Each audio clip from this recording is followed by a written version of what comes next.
Good morning, Senator Wong. How are you?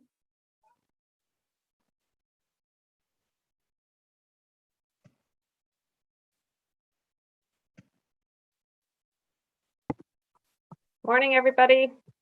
Morning, Rep Board. Good morning.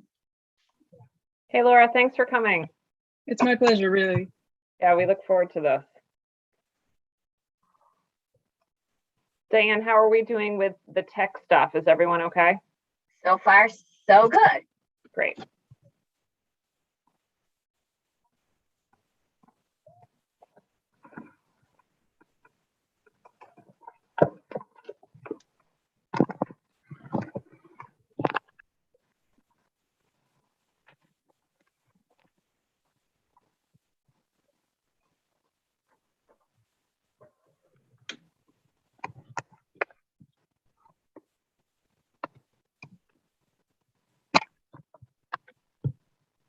Hi, Miriam.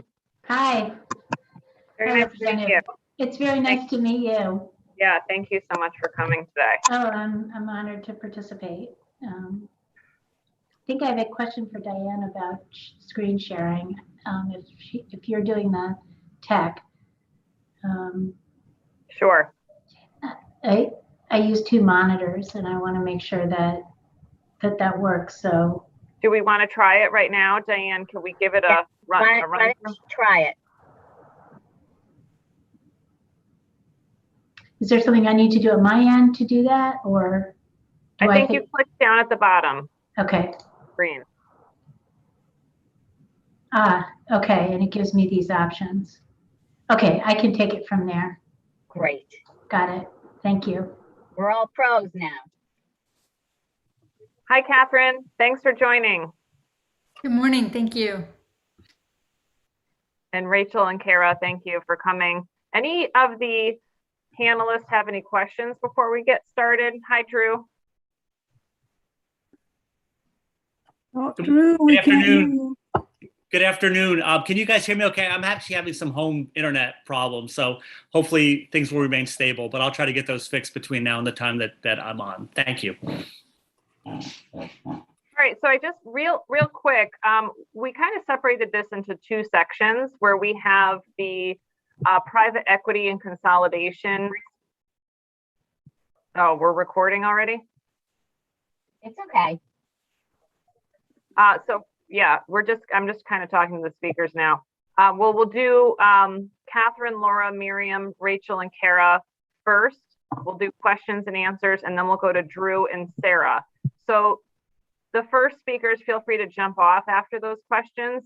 And Drew and Sarah, if you want to join, you know, in like an hour or so, you're welcome to do that as well. I mean, the topic is really interesting, so feel free to stay on, you know. But I know everyone's time is sensitive and we appreciate you being here. So we'll give it maybe 2 more minutes to get more members of the committee on, and then we'll get started.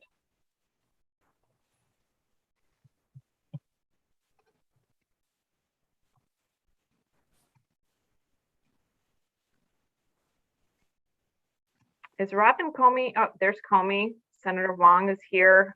Kara Pavlik-D'Amato, is she on? Not yet. Okay. Rep Gateen. What, Diane? Rep Gateen is on. Oh, great. And Rep Riley is on too. Great.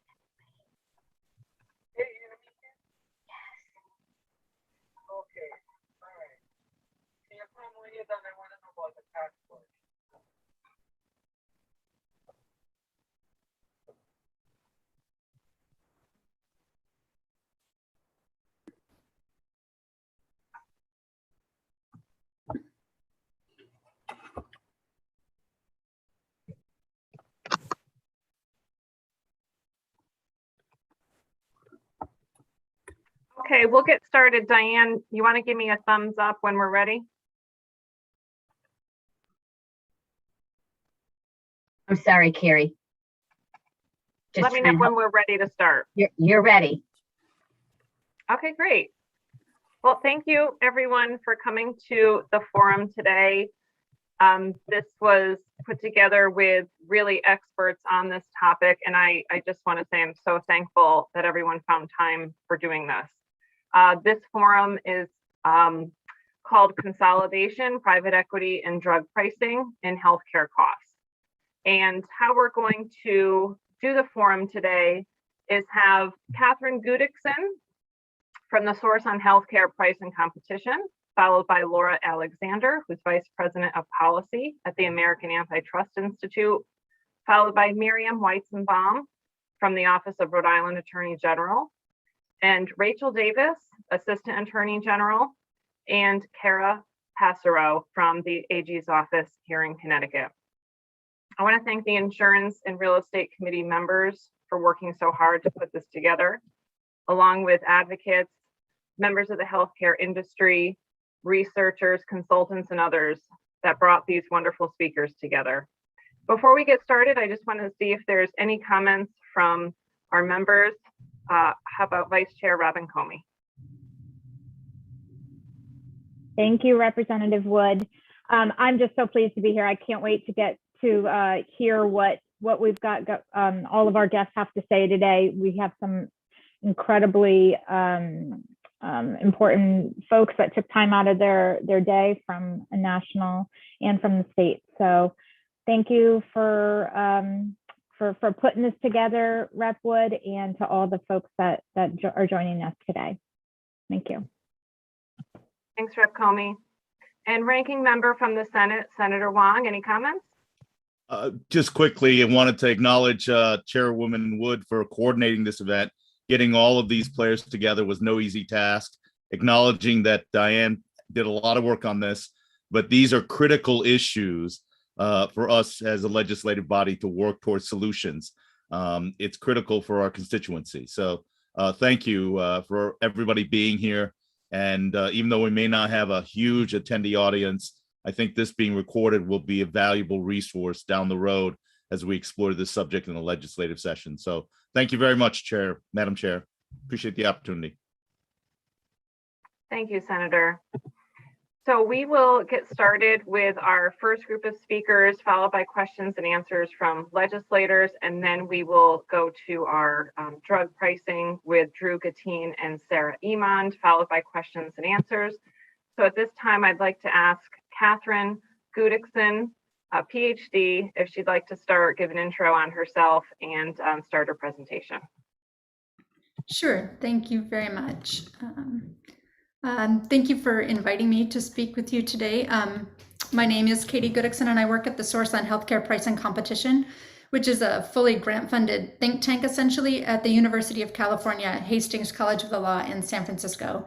And I'm here to talk to you today about options that state policymakers have to address healthcare consolidation and costs.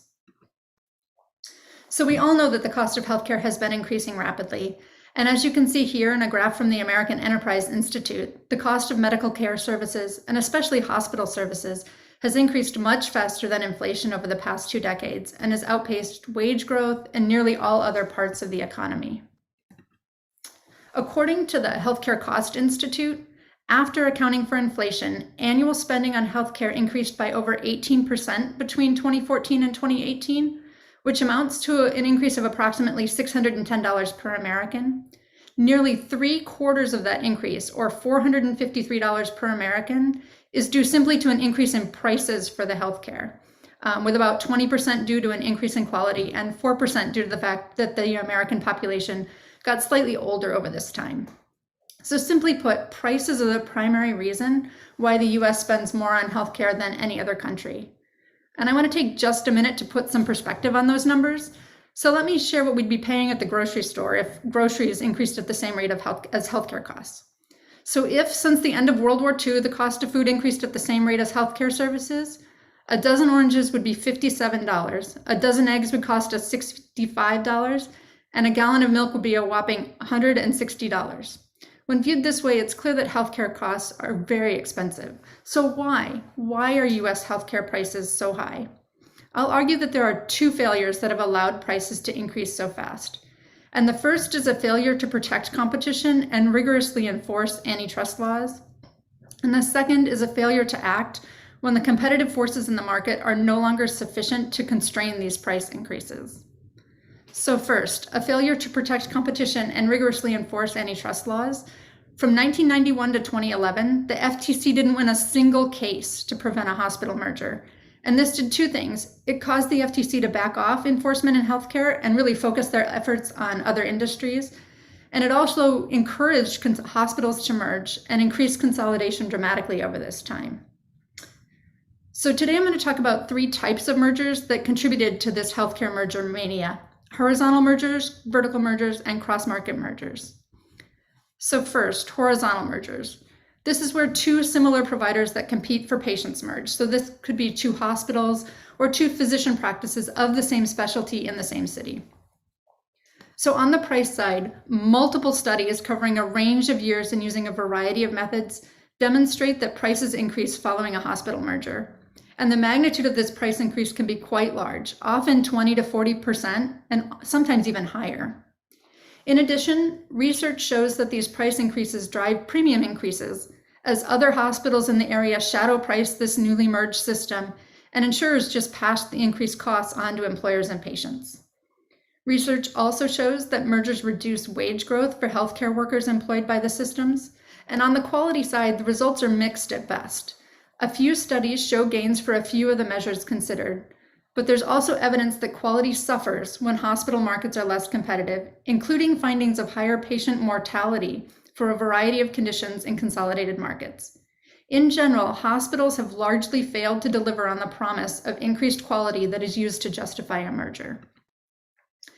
Second, vertical mergers are those in which a hospital or health system acquires a physician practice or clinic. Again, studies show that the physician prices, clinic prices, and hospital prices all increase after a vertical merger.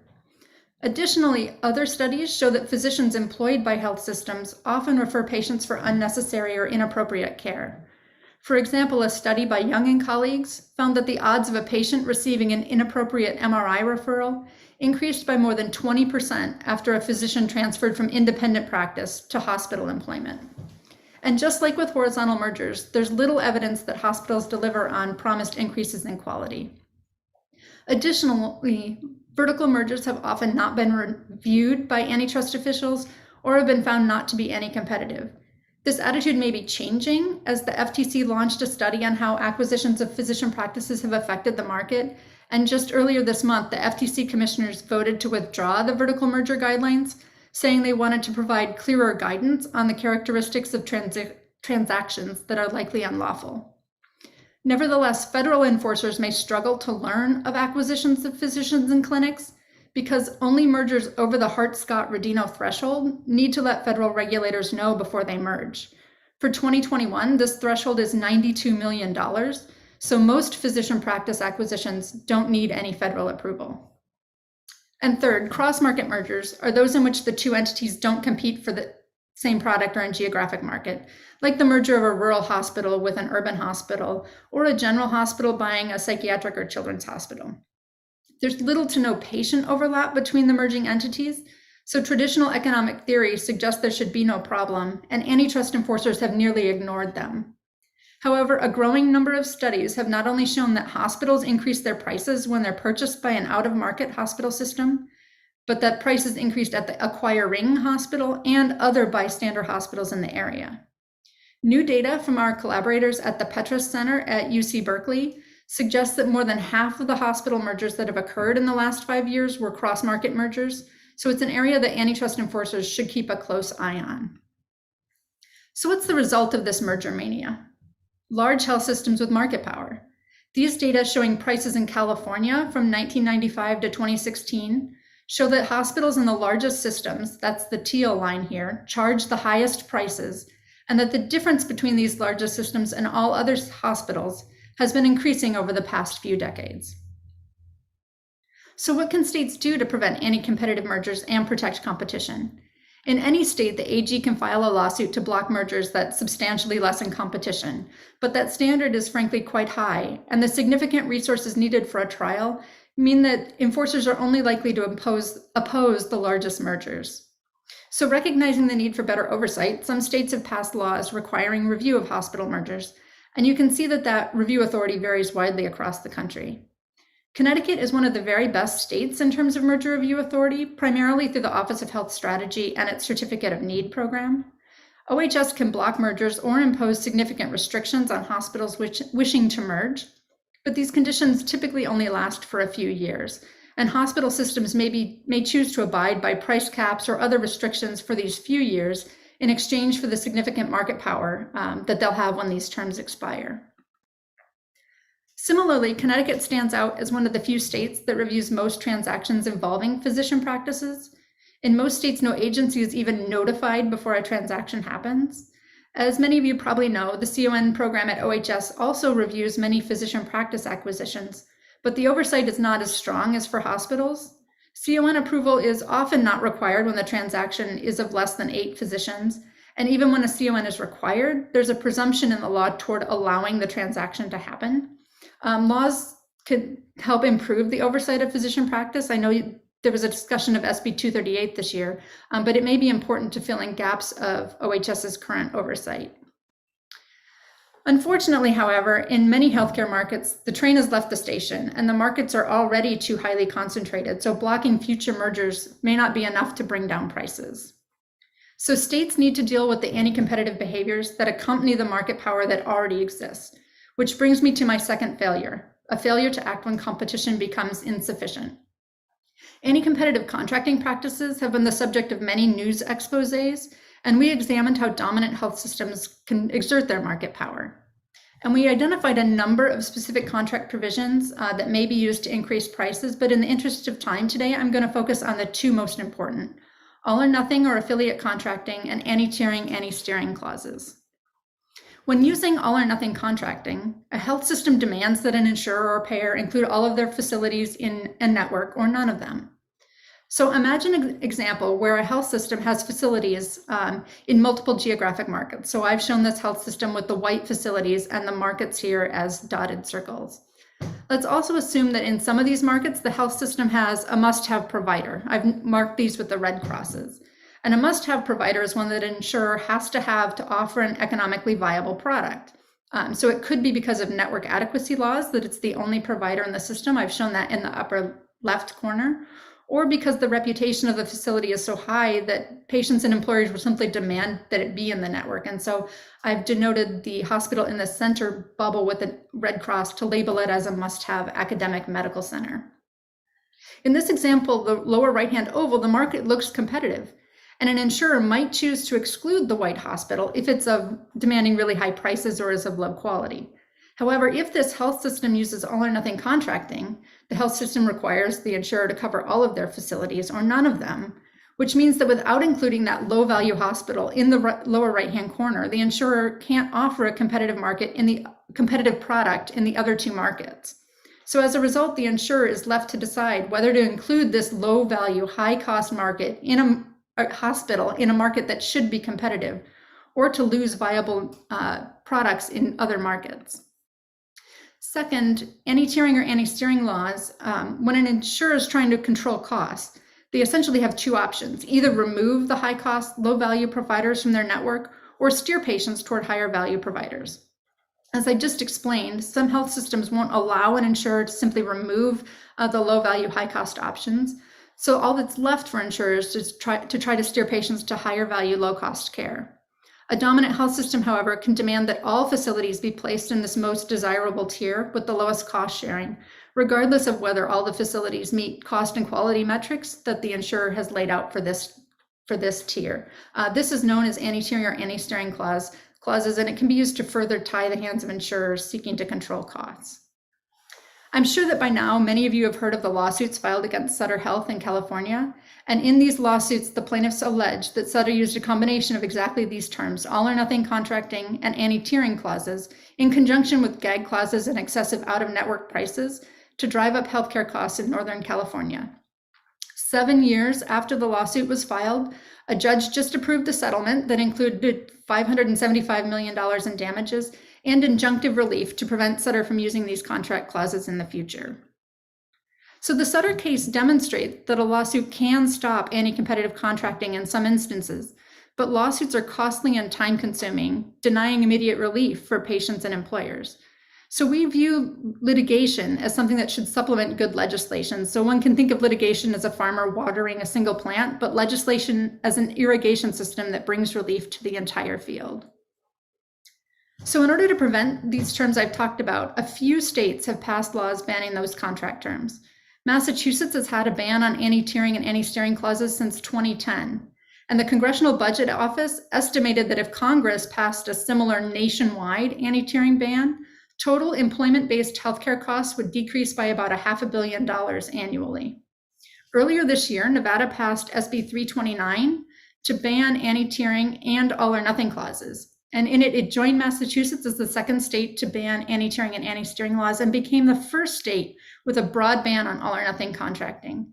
Massachusetts has a very narrow ban on all-or-nothing contracting, but it only applies in narrow or tiered network plans. And you can see that interest is growing in banning these specific contract terms as a number of states have introduced legislation to ban these terms. And 5 states, including Connecticut, ban gag clauses and in health insurance contracts, and 20 states, including Connecticut, restrict the use of most favored nation provisions in provider contracts.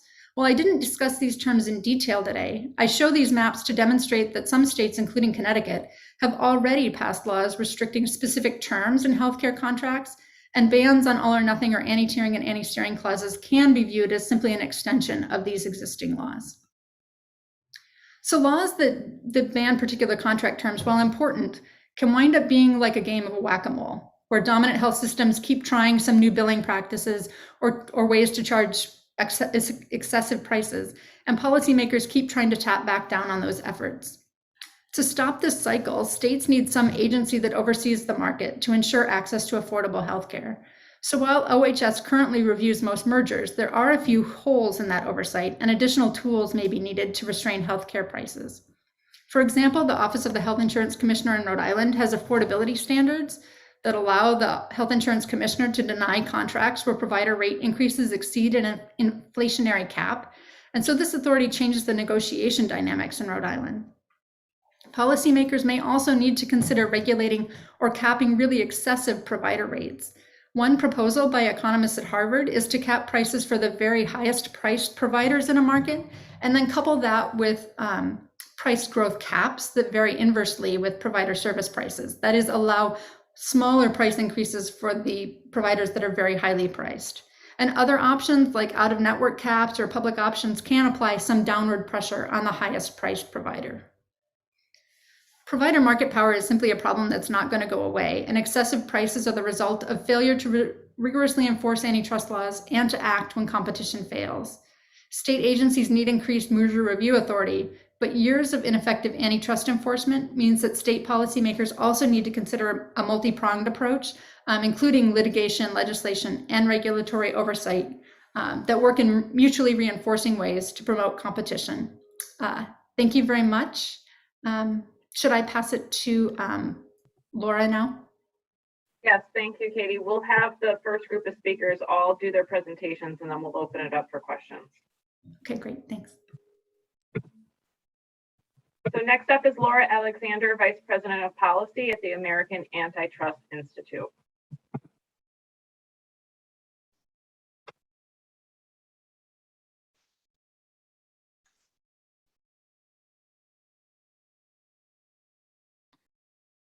Representative Wood and the other distinguished members, thank you for inviting me here to speak with you today. I've been invited to discuss private equity and its effects on healthcare in Connecticut and around the country. Before I do that, some quick background on me. I'm a lawyer and I practiced antitrust for many years, including most recently litigating the Sutter Health case that Dr. Goodixson just mentioned out in California.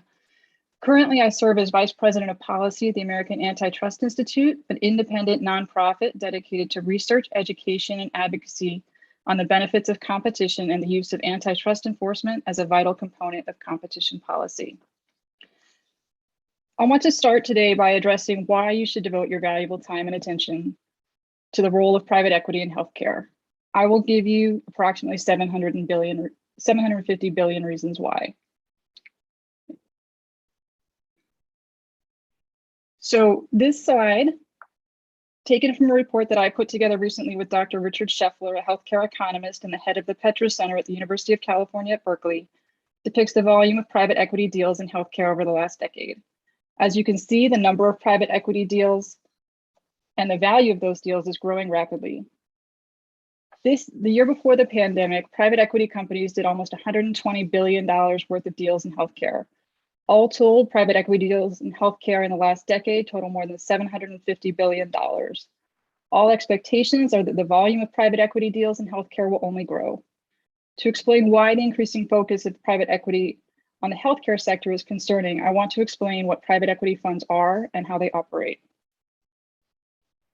Simply put, private equity funds are pools of capital, that is money. A private equity firm will operate one or more private equity funds, with each fund run by a manager employed by the private equity firm. Each private equity fund is organized as a partnership with the fund manager as the general partner and the other investors as limited partners. Who are the other investors? Pension funds, institutional investors, and wealthy individuals. Private equity funds are not open to members of the public, ordinary investors like you and me. In addition, private equity firms are, in a word, private, meaning aside from a handful of the biggest firms, they're not publicly traded companies and are not subject to reporting under the securities laws. Private equity funds either invest in private companies, or when they invest in publicly traded companies, they do so by taking the company private and withdrawing its shares from public markets. As a result, these private equity firms and funds are very lightly regulated and subject to very few reporting requirements. In many ways, private equity funds are like venture capital funds, but whereas venture capital funds invest in startups and other small companies looking to grow them organically, private equity companies are the descendants of the leveraged buyout firms of the 1980s. Michael Milken is actually running a private equity fund now. They buy existing companies, often long-standing and sometimes struggling ones, with a goal toward buying low and selling high a short time later. That takes me to the final point on this slide, which is that private equity funds are created with a fixed and short lifespan. These funds are designed for 10 years. Typically, the first 5 years are spent buying companies and the second 5 years are spent selling them. To accomplish this, the funds look to hold companies for only 3 to 7 years between buying and selling. And this is important because in those 3 to 7 years, the private equity fund seeks to make as much money as it can from these companies. Another thing that is important to understand about private equity funds is how the money flows through them. Two things are significant here. First, fund managers typically put up just 2% of the total money invested in the fund. But through fees charged for managing the investment and the way profits are distributed, the fund manager, and thus the private equity firm, usually gets 20% or more of the profits. You can see this in the green areas on these graphs. This disconnect between profits and investments creates a major moral hazard that incentivizes fund managers to take excessive risk. Private equity fund managers are effectively playing with other people's money.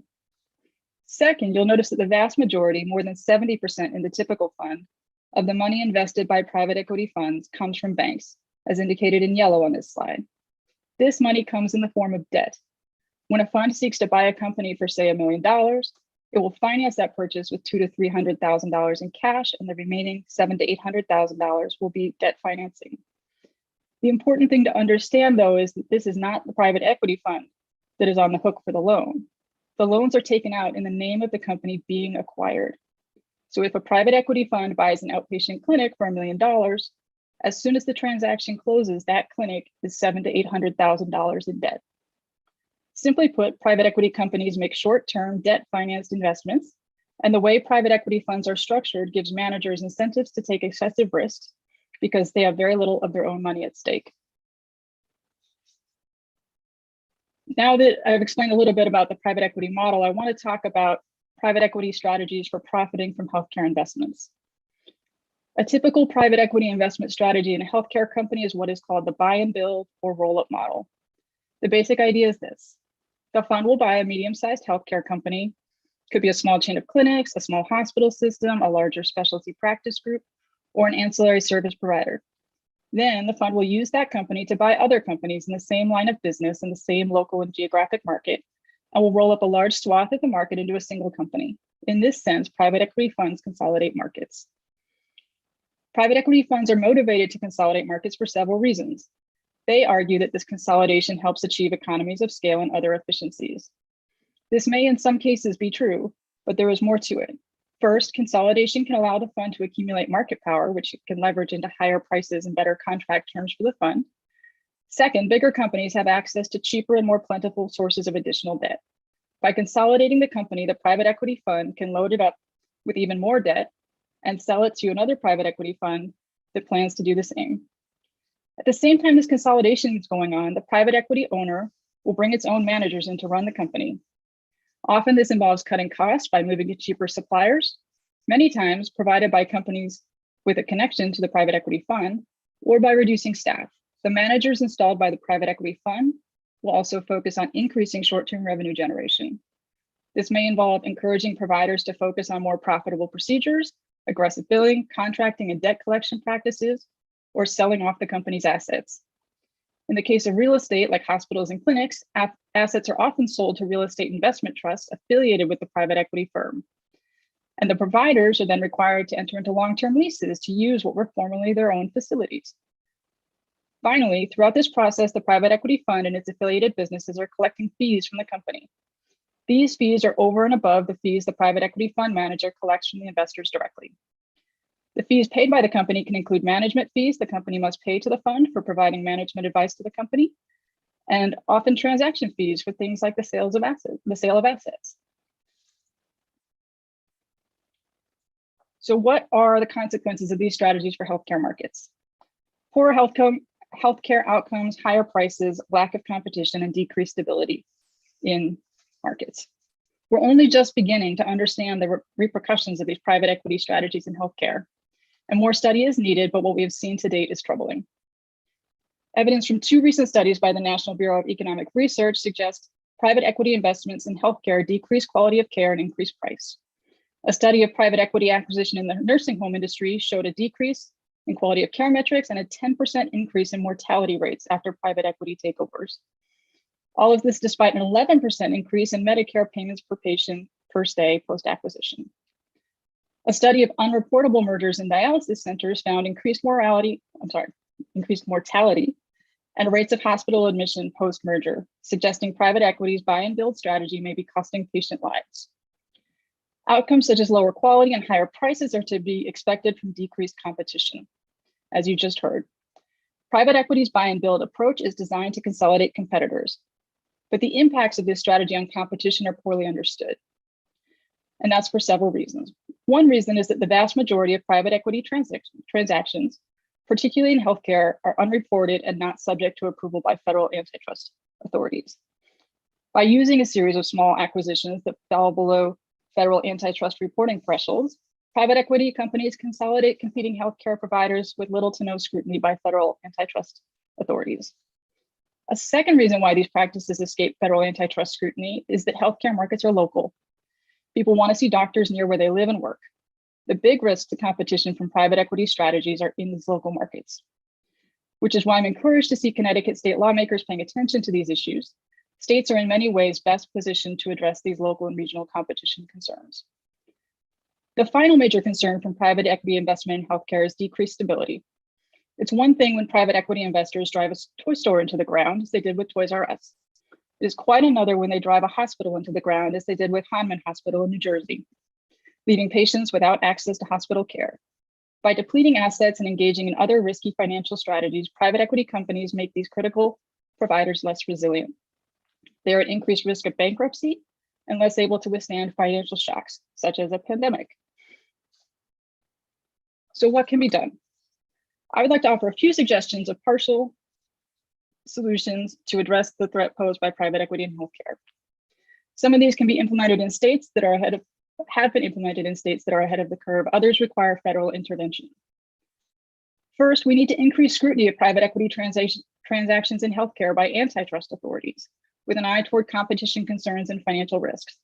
As you just heard, some states are already requiring reporting of healthcare transactions and on a limited basis in most instances.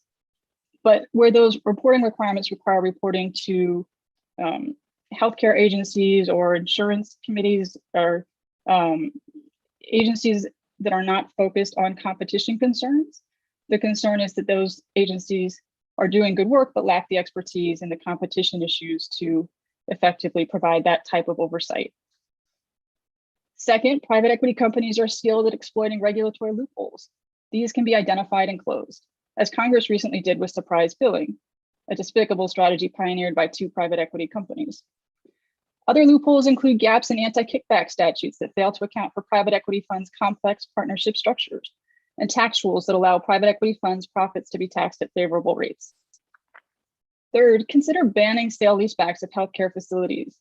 Private equity funds profit from these transactions, but they deplete the healthcare provider's financial cushion and burden it with ongoing financial obligations. Fourth, as you just heard, bans on anti-steering, anti-tiering, and anti-transparency contracting practices benefit competition in healthcare markets overall. They're not particular to private equity, but these practices are deeply anti-competitive, and banning them would aid competition in healthcare generally. Finally, more study is needed, but it's worth considering whether private equity companies should be barred from buying healthcare providers full stop. The private equity business model built on consolidation, excessive risk, and a focus on short-term revenue extraction is in many ways fundamentally incompatible with building resilient, high-quality, competitive healthcare markets that serve patients. Thank you, and I look forward to your questions. Thank you, Laura. Very interesting. Next up is Miriam Weisenbaum, JD, from the Civil Division. She's the Civil Division Chief of the Office of the Rhode Island Attorney General. Miriam, welcome. Thank you. And I'll share my screen. I think Laura, you need to take yours down. And thank you, Madam Chair, and members of this committee and other representatives and senators. Laura, I think, and I'm,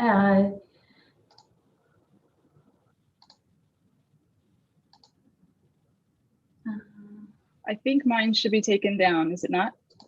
it is, and I think I'm almost there. So do you see my screen now?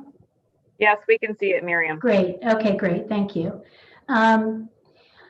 This presentation is coming fortuitously after the first two, because I think what it is showing a what we found to be an effective tool and probably a cautionary tale when it comes to private equity in healthcare.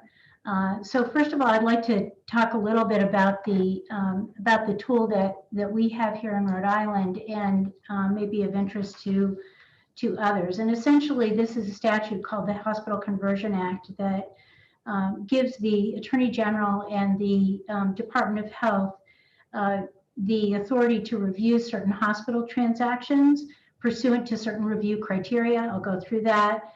And once the outcome of the review is either an approval of the transaction, a disapproval of the transaction, or approval with conditions that align with the criteria.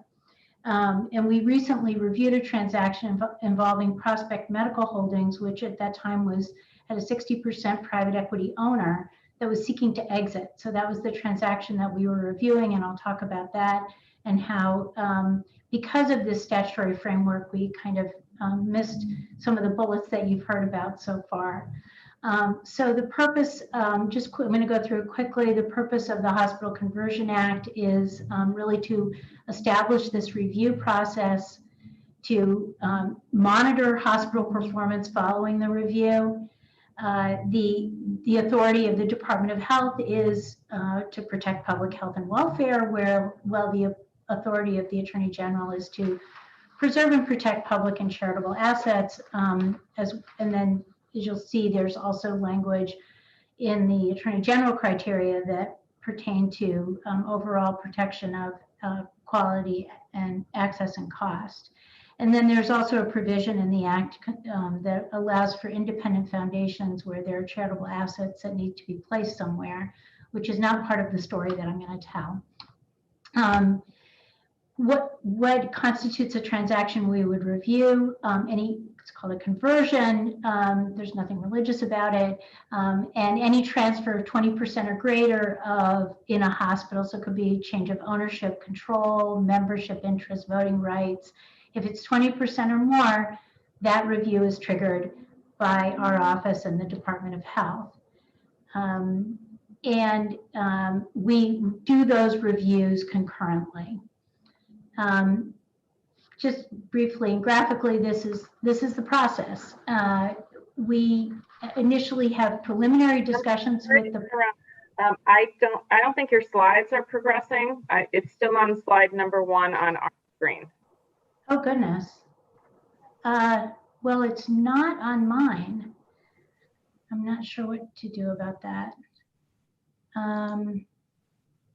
You want to try to log off the share screen and go back on again? Yeah.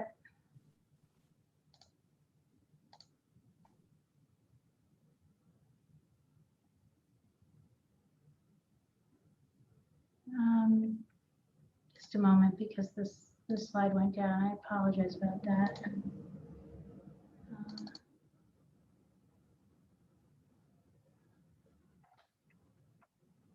But thanks for letting me know. Just a moment.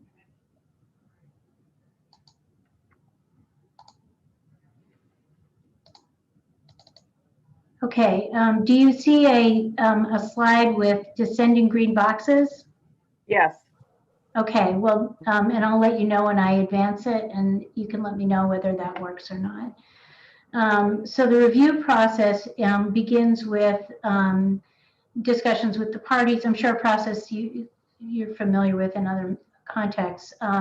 We prepare an initial application that tracks the criteria that we are required to review for, then determine whether that's complete. Then we engage in our review, issue a decision, and the decision will include monitoring to ensure that the hospital conforms to the requirements. Do you see the next slide with the blue boxes? Great.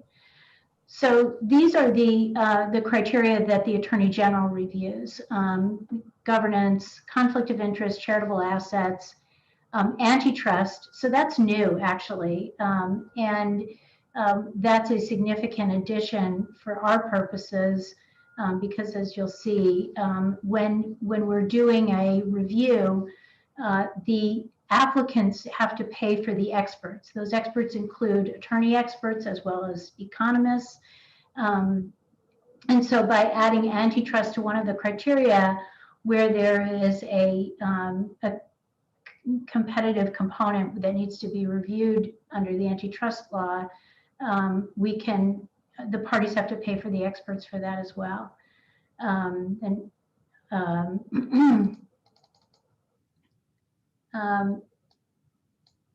Then during the, did it advance now? You see the green, okay. During the review process, we propound written questions and hold public meetings, take statements under oath, conduct hospital tours, and do other investigations until we're satisfied. It's in 120 days, but practically speaking, it often gets extended till we're satisfied we've collected the information for the review. As I said, outside experts can be engaged, and the applicants need to pay for that. To interrupt you again, but it switched over to another, you have another PowerPoint open that it is now, okay, that's good. Okay, thank you. So then after we conduct the review, we issue a decision, and the decision will, if we approve the transaction, the decision will contain conditions.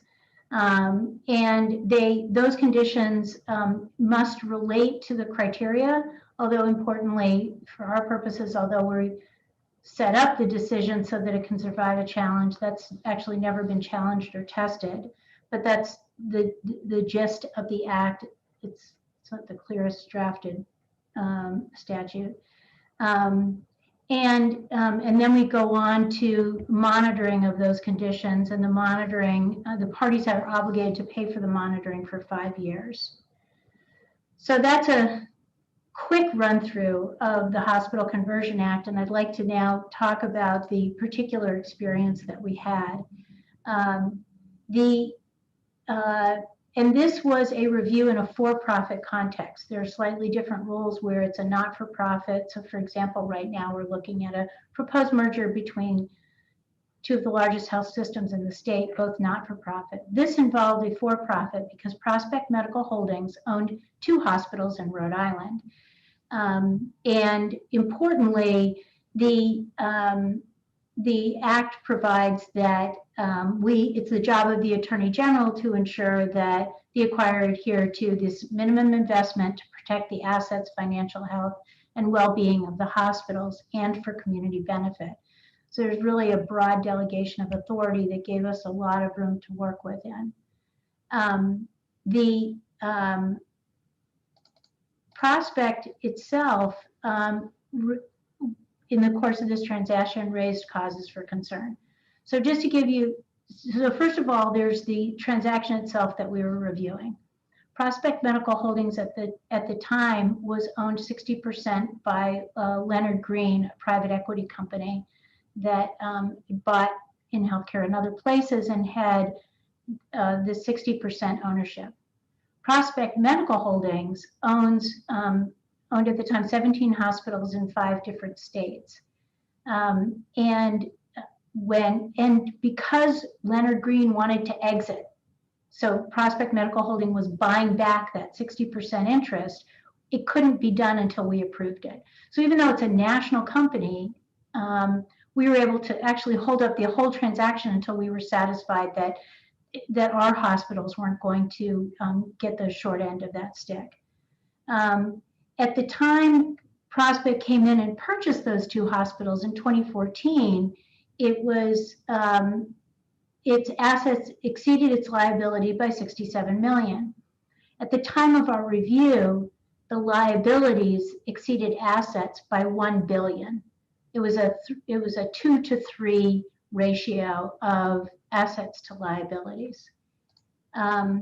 Prospect had become highly leveraged because its board had engaged in exactly what Laura described, these taking on debt to pay itself dividends, which according to our economics experts substantially weakened the balance sheet of Prospect Medical Holdings. And the figures were really quite stunning.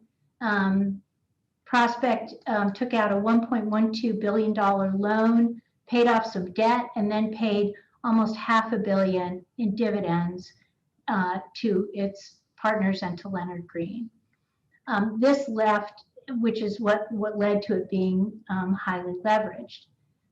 Then in 2019, to pay down some of that debt, Prospect engaged in a practice that Laura described, which is the sale leaseback of hospitals.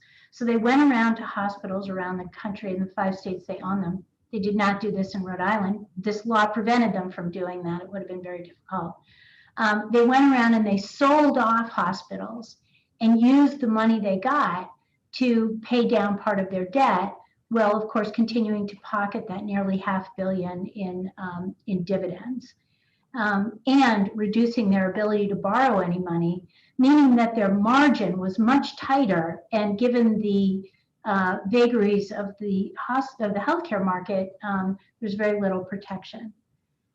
Our experts forecast that they don't believe Prospect Medical Holding faced a liquidity crisis in 6 months, expected it in 18 to 24 months. And at bottom, they can't continue to have significant operating losses and fund necessary capital projects and expect to survive in the long term. The hospitals in Rhode Island, of course, were dependent on the condition of Prospect to some extent. They weren't entirely self-sustaining. And so as goes Prospect, so goes our Rhode Island hospitals. And we weren't willing to let this private equity out without an assurance that our 2 hospitals, the 3rd largest system in Rhode Island, would remain safe and secure. So we approved the transaction, but put conditions on it. So probably most significantly, the one huge condition of approval was we required the Prospect Medical Holding to place $80 million in escrow, essentially a backstop. We identified what we expected the capital expenditures to be, required them through the conditions to cover those capital expenditures, and then set up a backstop to ensure that if they failed to, or if they failed to meet other conditions, like continuing to pay operating expenses, then we would keep the money. Specifically, over the 6 years of this condition, that money reverts back to Prospect every year if they prove that they've met the yearly conditions. So at the end of 6 years, the fund, that 80 million fund is depleted. But if at any time they fail to meet conditions or they become insolvent, that money then reverts to a trust in the control of the Attorney General. Other conditions of approval included maintaining operations at the hospitals, no reduction in services. We defined essential services and required that there be no reduction, and you can see what some of them are here. We required continued contribution to charity care and to the 401k plan. And then finally, and importantly, the parties, in this case, Prospect Medical Holding, was required to pay for monitoring, but that monitoring is controlled by the Office of Attorney General. So we hired a monitor to oversee both the finances and the other conditions of the two hospitals here to ensure that the conditions were being met, and then entered into an agreement so the monitoring would extend even beyond the 5 years. So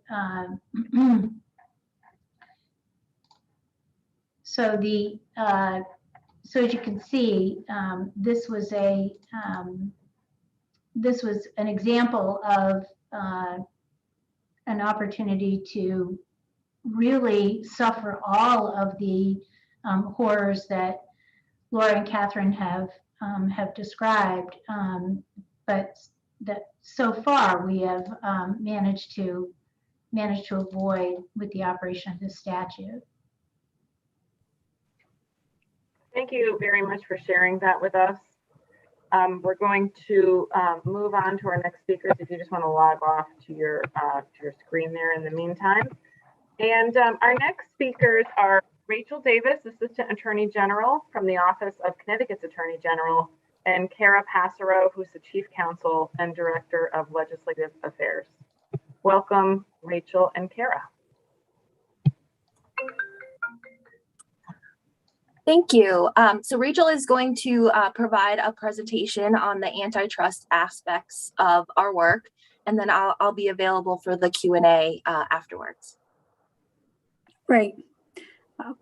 This is Rachel Davis. I do not have slides, so I guess we can just go back to gallery view. I have been in the... Miriam, I think your screen is still open. If you just go down to the bottom of the Zoom screen, you may be able to click off. Yeah, I see that it's still open, but I'm having trouble getting back to the bottom because it won't get out of that. Up in the top right corner, there's view, and you can click exit, I think, full screen view. That should open up some options for you. I'll keep trying. I'm not sure why it's not doing that, but I can't see the view option. Diane, is there anything you can do to help? Oh, I think I got it. Sorry about that. Thank you. Don't worry. Okay. Thank you. So my name is Rachel Davis. I'm an antitrust attorney with the Attorney General's office. I've been in the office since 1990 and in antitrust since 1996. We enforce the Notice of Material Change statute. That has been part of our antitrust law since 2015. although it is in 19A. It's not in the chapter with the Antitrust Act proper. It is an antitrust statute. It provides us a great deal of notice. Before that act, we learned about mergers in healthcare, even major mergers, either from the newspaper, from a concerned citizen or member, such as one of yourselves, or from the FTC calling to tell us that something was happening under our noses and were we interested to join them.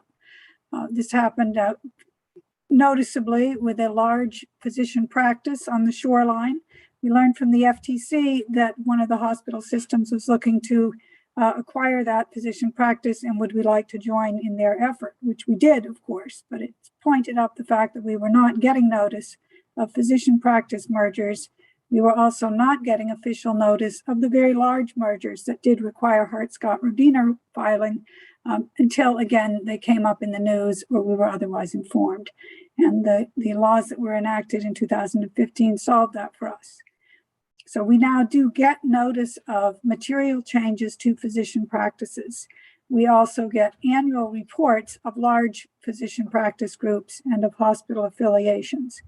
Those reports show us the zip codes that the patients come from for large physician practices. And by large, I mean 30 or more physicians. So I do have considerable experience looking at these material changes in group practices. However, many of them, they're required to provide us with a notice if the resulting entity will be 8 or more physicians. And that reaches a great deal of what I would consider unremarkable transactions that are unlikely to lead to antitrust enforcement.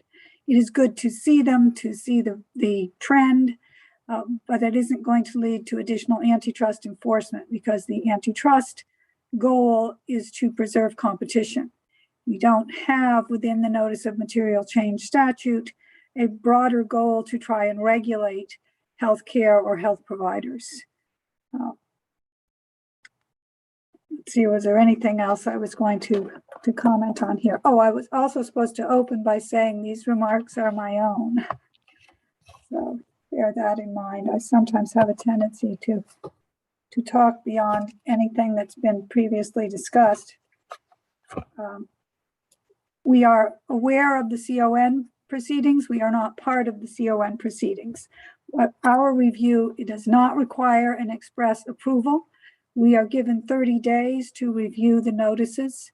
Of course, we do work with the providers. If we have additional questions, we go right back to them and say, can you help us out? Provide us with, tell us more about yourself, more about your patients, more about the particular specialty. I've learned quite a bit more about healthcare specialties than I thought I needed to know to practice antitrust law, but that is the nature of healthcare.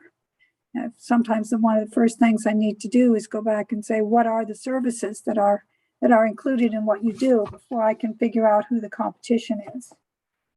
And I have found that the providers and the hospitals have generally been quite cooperative in that regard. Also, if I need more than 30 days, we also just go right back out to them and we'll tell them if necessary. Generally, I've found the folks to be quite cooperative, but we have written to some to say, if you go ahead and close this transaction, you close at your peril. So we can come back in. Even though there isn't a great deal of detail in the Notice of Material Change statute, it is an antitrust statute. So whatever further investigation is required is done under the Antitrust Act. And that's where we get our jurisdiction really I had one person say, I asked if a competing provider could provide me additional information on their patients, their geography, and their services. And she wanted to know was that a demand? And I said, well, yes, I can require it of you. I'd like to just ask for voluntary cooperation. Then she asked me who was merging. I said, well, I can't answer that. This is an antitrust investigation. And where were they? Can't answer that either.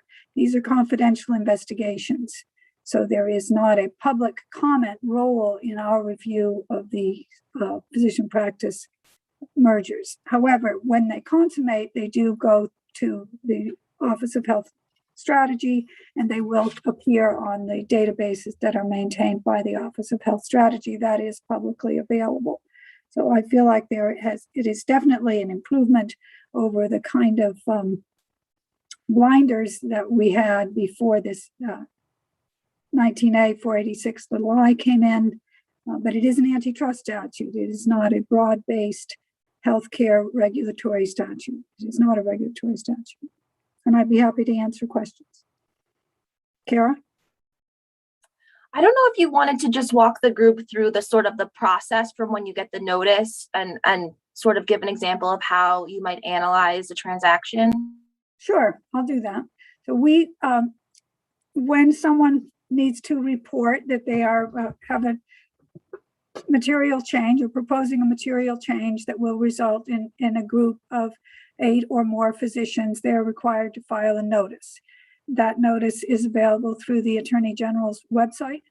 And when they report that notice, it comes directly to our office. It does not also go to the Office of Health Strategy. So we get it through a portal. It's shared. There are, I think at this point, there are 4 attorneys that sort of go through the role of who is going to review the next notice. Open it up, see whether it is large, small, whether it's going up to a hospital group or whether it's a merger of physician practices. Optum, for example, owns physician practices in this state and does not own a hospital here. Then the review itself can take anywhere from a couple of days to a few months. And if it turns into a full-fledged antitrust investigation, a year or better is not a surprise. But that does not happen often with these physician practice mergers. As I said, many of them are small or certainly not involving large. What we see in the notice are the provenance zip codes. Where do the patients come from? And we see all of the locations. So where are these practices offering services? And from that, we are able to map where the overlap is, if there is overlap. We have in the annual reports that kind of provenance data, zip codes where the patients are coming in from all of the hospitals and all of the larger groups. And in that case, it would be groups of 30 or more. So without having to ask anyone any new questions, I can see the provenance data from all of the large groups, and we can map that as well. But if the mapping shows that the 2 entities, 2 or more, it's usually 2, the 2 merging entities are already overlapping in geography and services, then we have to take a deeper look, a more profound antitrust review to determine whether we're going to see an impact on competition. And that involves learning who else is in the market.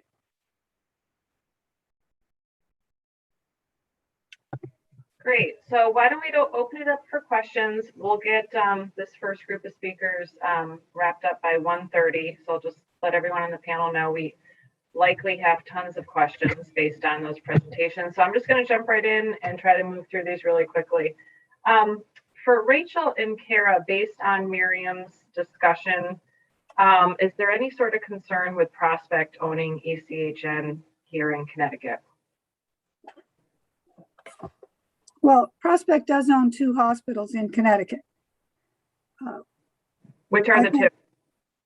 They own the former Waterbury Hospital and ECHN in Manchester. Okay, ECHN and Waterbury. Okay. Yeah. And based on Miriam's presentation, is the Attorney General's office in Connecticut working in, I think we're, putting this kind of spotlight as much as Rhode Island is on what's happening in Connecticut. Are we taking up the standard because we know what's happening or we've learned what's happening in Rhode Island? Antitrust is not, at least not to my knowledge. However, within the Attorney General's office, we also have people who represent Department of Health, and we have a charities unit. And I cannot speak for them. I simply do not have information on whether any division or any section within the Attorney General's office is looking at our Prospect hospitals because of the issues that have come to light with the Rhode Island Prospect hospitals. Thank you. And to Miriam, I wanted to ask if that $80 million in escrow was even a drop in the bucket, that what was needed, hearing about the monitoring and the cost to the state, or is Prospect paying for all of the efforts that the state is putting in to monitor them doing their job correctly? So the monitoring expenses are paid as they go, and they do not come out of the 80 million. Nothing comes out of the 80 million, actually, unless either, again, it reverts back because on a yearly basis, our monitors have determined that Prospect has met its obligations for that year, in which case it'll come out of the letter of credit that it's in and a portion will revert back. The only other way it comes out of that fund, that letter of credit, is if they become insolvent, in which case it goes into a trust for the Attorney General to use for the hospitals. Does that, I don't know if that answers your question. Well, who's paying? I mean, it sounds like the state is doing a ton of work to, make sure that they're operating based on the contract and structure that you have in place. I mean, who's paying for that? So the applicants have to pay for the monitors. Okay. And then we make sure the monitors are doing their job, but they're, highly professional accountants and healthcare people who are engaged in that monitoring. Okay. I have a couple more questions and then I'll pass it over. For Laura, are there examples of private equity?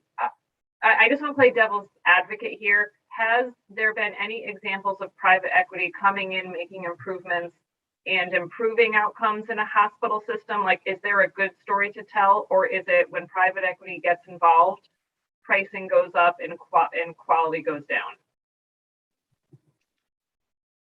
Thank you for the question, Representative Wood. So there are, of course, select examples where good results have been achieved. In the hospital setting in particular, they are few and far between. There was a large study of hospital acquisitions by private equity companies where it did find that there was a very modest increase in quality, and there was essentially no movement on cost. But the authors of that study found that when they removed one acquisition from that study, it completely eliminated the results. And so the conclusion that they drew was that one hospital acquisition, which was one of the first hospital acquisitions in private equity, sort of had unique results, and other private equity companies had come in and failed to replicate that, and instead had simply led to middling to decreasing quality results with increasing prices. Okay, thank you.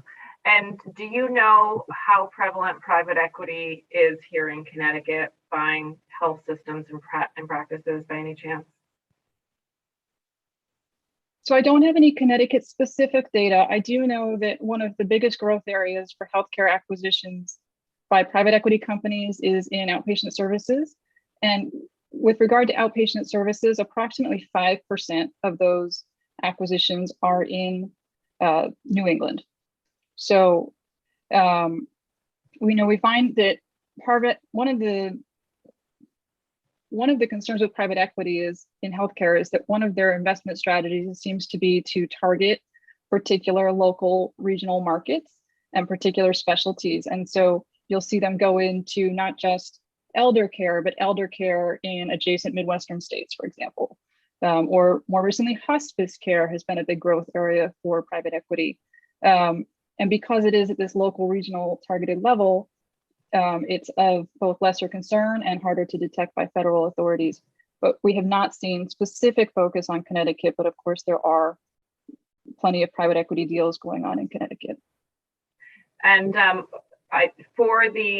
we are the Insurance and Real Estate Committee. So I just wanted you to know, I know that the committees are different in every state. And so my ears kind of perked up when I heard the banning of sale leasebacks. Are other states doing this? Well, I mean, as we just heard from Miriam in Rhode Island, I don't know that they've expressly banned it, but the review procedures that they have in place, it sounds like, would make it very difficult to do that. And so, I think that Rhode Island is probably on the forefront in that regard, but it is a particular concern with hospitals that this is one of the ways that private equity companies extract value from hospital systems and leave them vulnerable. Okay, I'm going to ask one more question. I'm so sorry, everyone on the panel, and then I promise I'll move on. I just wanted to ask Catherine a question. You had mentioned a several-pronged approach to dealing with consolidations. In what are some other legislative bodies doing around the country to deal with consolidations? Yeah, thank you for the question, Representative Wood.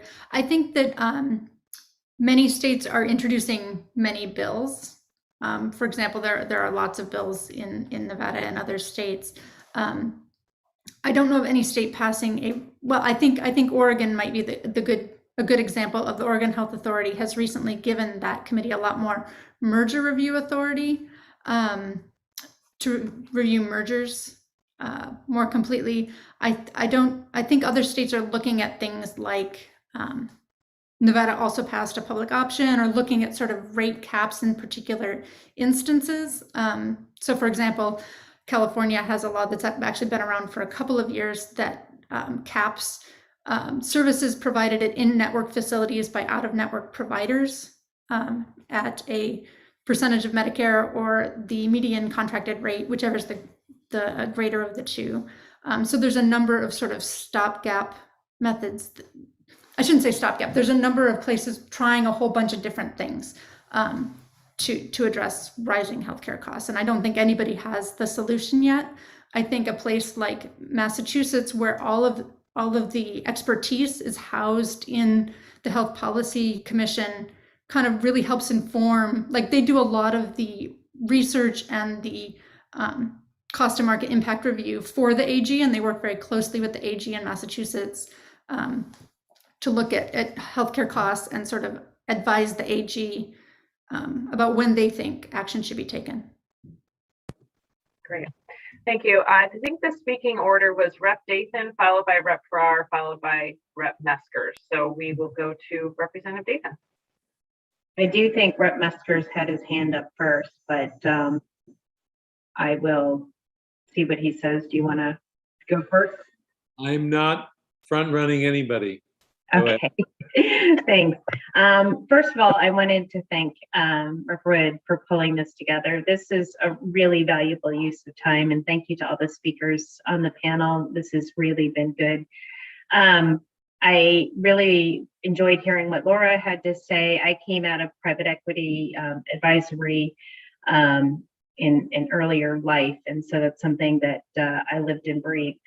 And I did a lot of more technology PE deals and venture capital where there was obviously a lot more synergies. And when you start looking at these sort of transactions, the only synergy you see beyond billing and purchasing and sort of real estate is, the synergistic of having doctors that maybe become more thinly spread, and then that results in reduced patient care. So I found that really interesting approach. But one thing you didn't cover, and I'd be curious to note, is are there any sort of M&A activity on the pharmaceutical space? I feel like that is an area where there could be a lot more scalable synergies.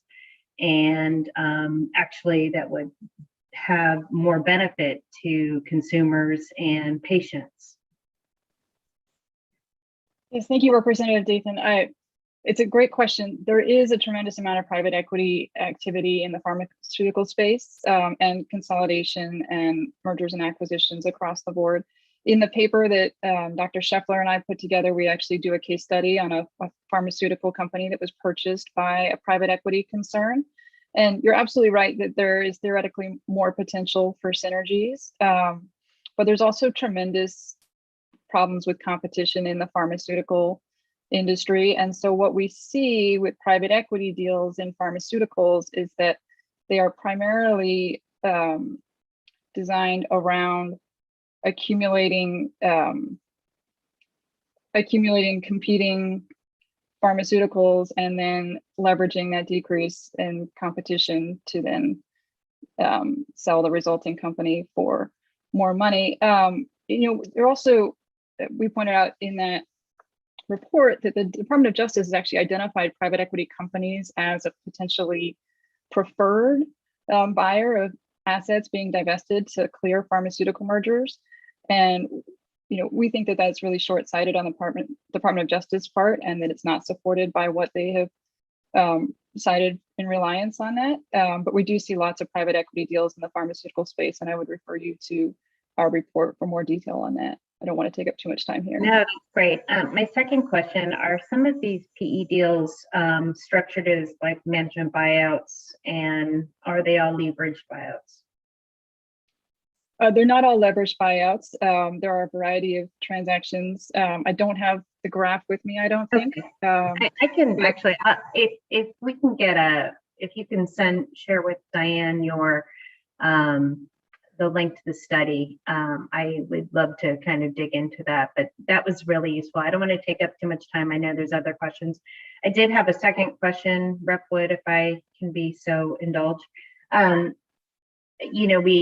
I have a lot of concern over a lot of these M&A activities, and we addressed a lot of the hospital, doctors' practices, and things like that. In terms of like long-term care, hospice, what is the trends in that market? And in Rhode Island, is there any sort of monitoring of those sort of transactions? Because I do get concerned that we are putting, people who are at their end of life, whether it's by age or by having health issues, at risk for not getting the best outcomes that they can have. So you're asking about Rhode Island, so thank you for that question, Rep. And there is a kind of a review process. It's with a committee that is doesn't have a deep expertise. However, the final decision on a transfer of ownership for those facilities is made by the director of the Department of Health. And so there is a degree of review. Our office has what has been treated as a very minor role, just sort of double checking the charitable assets and making sure no issues there. We've actually kind of beefed up our role in that regard and are doing more of an investigation into the purchaser as one way of trying to prevent a for-profit purchase, for example, that by an entity that may have a bad record or no record at all. And that actually, I'm really pretty proud of the fact that we've stopped a couple of purchases just by doing some simple, really some Googling and exposing of poor purchasers, which is not really core within our role, but we've taken on because this is an attorney general who wants to do more of that public protection work. So that's how we've done that. That's great. And just to follow on with these rules that you have in place in Rhode Island, how has your Medicare and Medicaid spending, are you seeing benefit as a result of being able to serve more people, as a result of maybe not increasing as fast as a result of the? Yeah. It's a great question. And one thing that is super frustrating here in Rhode Island is that we don't have a really coordinated data collection that would provide view into that. Or if it is somewhere, in somebody's drawer somewhere in state government, we haven't yet developed enough capacity to be able to pull all of that together, which is definitely a need that I see as we're just now building out public protection work. That's something that hasn't existed at the office until this Attorney General. So I think to answer your question, my guess is the information's there. but we don't have it all in one place. Connecticut is unique. We have a Medicaid Oversight Council, and I sit on that committee, and so we see a lot of the numbers. So I would be curious to see how that would help us in our state. But thank you, Madam Chair, and thank you to the speakers again. Thanks, Rep. Dathan. Rep. Farrar, followed by Rep. Meskers. Thanks, Chairman Wood, and thanks to all of our speakers. I would just have a couple quick questions before Representative Meskers, and we'll hear from the rest of our speakers. A little bit following up on, I think, Representative Dathan's and Representative Wood's initial questions for you, Laura, in regards to just the geographic scope that you see of these deals. Do you have any sort of mapping that you could share with us for us to kind of bring to light what that looks like more? Yes, unfortunately, I don't have a slide on that today, but in the report that we recently put together, which the URL for that report is on the last slide of the PowerPoint presentation that I put together, which hopefully you should all have copies of. There is a pie chart in there that breaks down the investments of private equity on a regional basis. One of the challenges with private equity is that the deals are not required to be reported. And so it is hard to get data, but there is that data out there, and we've gathered some of it in that report. Okay, that's wonderfully helpful. Is there further investigation you're pursuing to understand those deals more regionally? Because I think anything we could pursue to understand what's happening, as Representative Wood said, even in New England would be helpful. Yes, absolutely. So I'm working on a follow-up study with Dr. Scheffler and also with another person on the finance side in private equity that's not focused on healthcare. You know, we're just in the beginning stages of those studies, but I agree that more data and more information and more study of the regional impacts of private equity, particularly in healthcare, is direly needed. Well, hopefully we'll stay in touch with you then as you continue. In any way we can be helpful, certainly in elevating this attention, I think is very necessary. So thank you so much for bringing it forward and for doing the work. I did have one other question. I think you referenced a little bit in your presentation when it was at the end, kind of mentioning a range of policies we could proceed with. And in besides, you had noted kind of some of the bans on the practices. I do think I heard you in your presentation reference certain tax policies, and I didn't know if that was in reference to something that was going on in other states or just another recommendation. So I don't know of any states that are working on this. This is really a federal issue. It relates to something called the carried interest tax credit in the federal tax regime, which is essentially it allows the private equity companies to count the profits that they pull out of the private equity funds as capital gains and not ordinary income. And it gets taxed at a much more favorable rate. President Biden has indicated some interest in addressing this, but it looks like it's not going to survive the legislative machinations in Congress, but that's the issue. Great, thank you for bringing that forward. And I actually kind of follows up on just my final question, which I think you and Catherine both got at, which is that it seems that several of the mentions here that were part of the proposals were that we really do have an opportunity at the state level because so much of this activity is happening at the local market. And is there anything else we should know about just that's happening in the Biden administration right now that we should be aware of as we consider these items?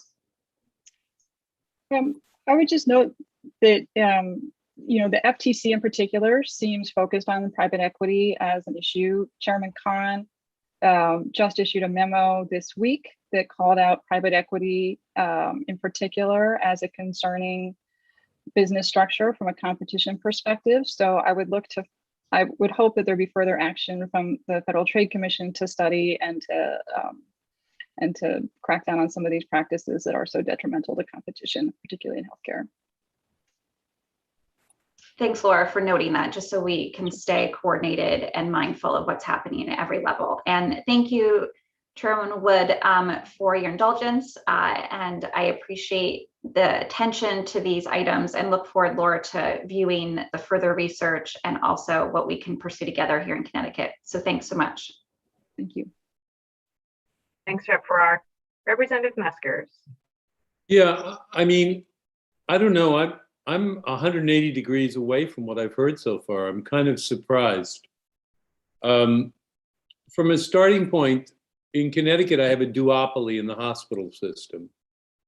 So in terms of price and performance, I've got two hospital systems, a third marginal player that are setting prices in the insurance industry that are astronomical. I have private equity looking to get into the business, and I understand that. And I'm not going to sit here like the champion of private equity, but private equity wants to go here because this is where the money is. So if you ask me to put capital into the system with private equity, the crafting is not to prohibit it, because they're going to represent a competitive, if they're not acquiring existing assets, or if they're going to build out competition in healthcare provision, what we need to do is figure out certificates of need that provide a licensing to provide competition in emergency care, in outpatient service, et cetera, to drive down the cost of healthcare provision. To block people from going into healthcare at the point where I'm in a duopoly basically guarantees the duopoly a stranglehold on the industry and of my wallet. So I'm concerned that we need to think about, not because I'm the fan of carried interest and I don't want people to pay income tax, but as far as when I open up all the financials I get, the entire hospital industry is nonprofit. So as a nonprofit, I'm not sure what income tax they're paying at the holding company level. So it's not that I want to sound like the champion of private enterprise or private equity, but the issue is competition needs to step up in the system.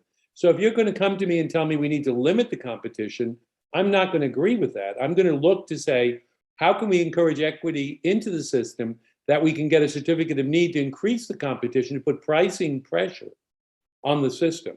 That would be my first. The second is the leverage in the hospital system you mentioned that crosses between Rhode Island and Connecticut, that's licensed by our states to operate at that level of leverage, is horrific. So there I'd like guidance on what we should be doing on a legislative side to tell people they can't suck all the capital out of a firm and then throw it back at the ratepayers of the insurance, the purchaser of insurance, or the Connecticut residents to resolve a solvency issue in the hospital system that's leveraged themselves beyond any sane level. I mean, they'd be in receivership or foreclosure if it was a banking industry or a corporate and they were publicly traded.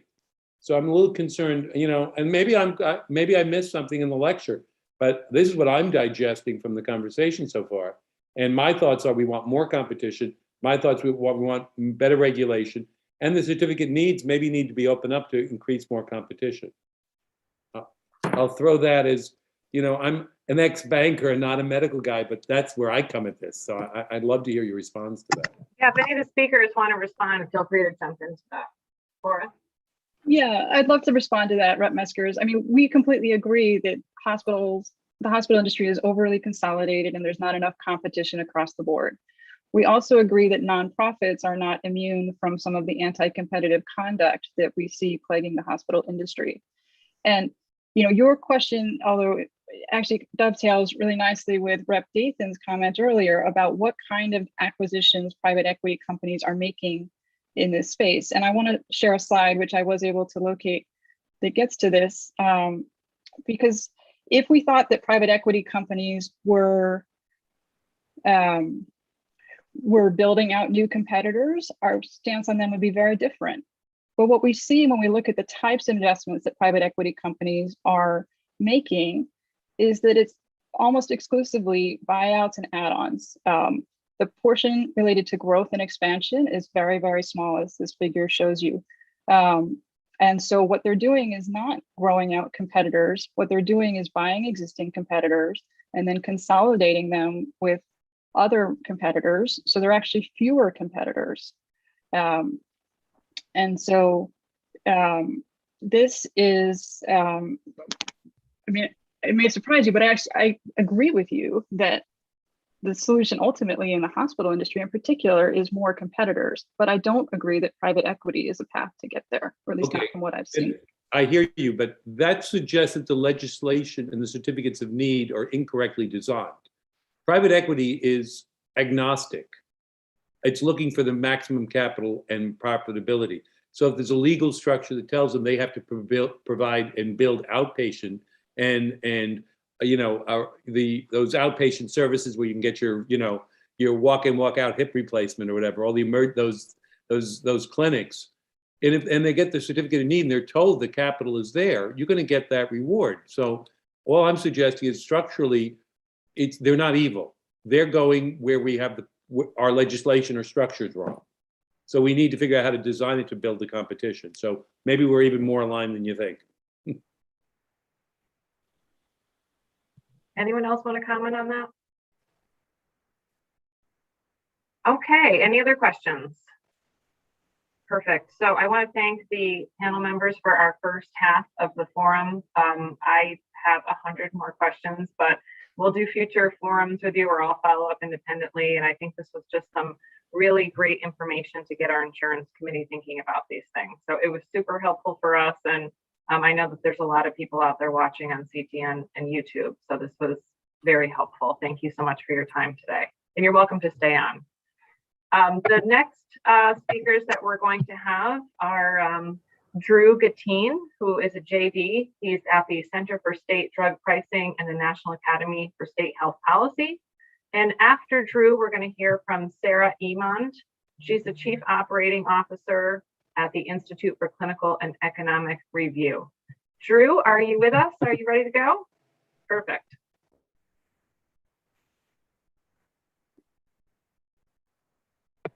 Drew, are you on mute?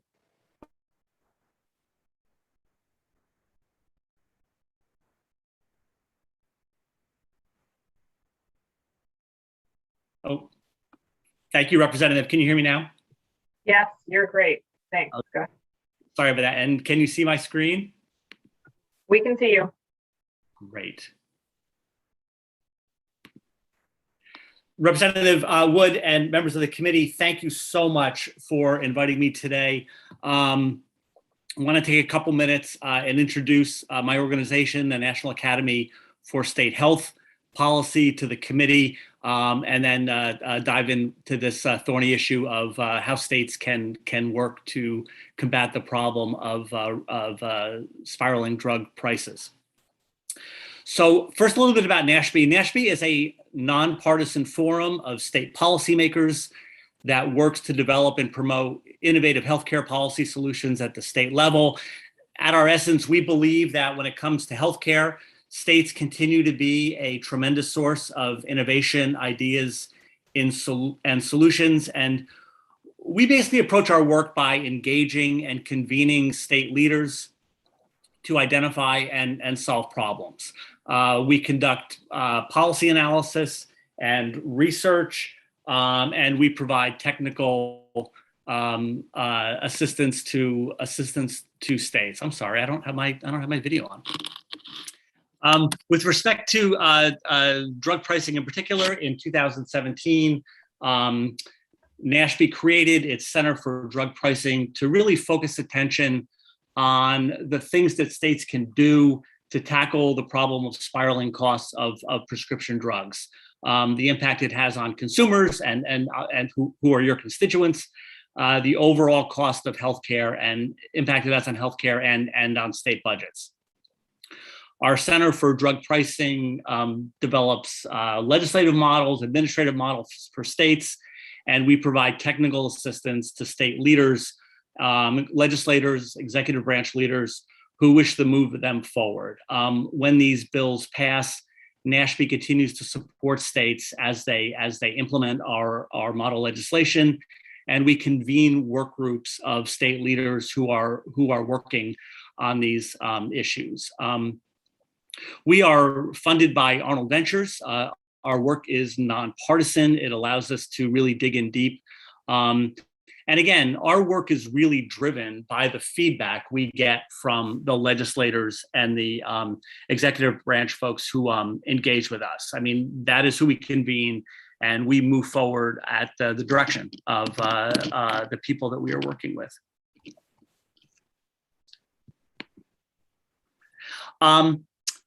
This is kind of a busy slide. I'm not going to walk through this whole thing with you, but over the course of time since 2017, when we started our Drug Pricing Institute, we've worked with states to evolve specific strategies and accomplish particular goals. Again, as I think you all understand, the distribution chain and the payment chain with respect to prescription drugs is very complicated, involves a lot of different interests, a lot of people, obviously with financial interest, manufacturers, wholesalers, pharmacies, hospitals, PBMs, public payers, commercial insurers, and of course consumers who really care about this and really pay attention. There really isn't one strategy or approach necessary to solve this problem, and you know, states that are interested in this need to take a multi-pronged approach. Looking back at the 2021 legislative session, I don't know, recently concluded, depending on your perspective, maybe it seems like yesterday, maybe it seems like a long time ago.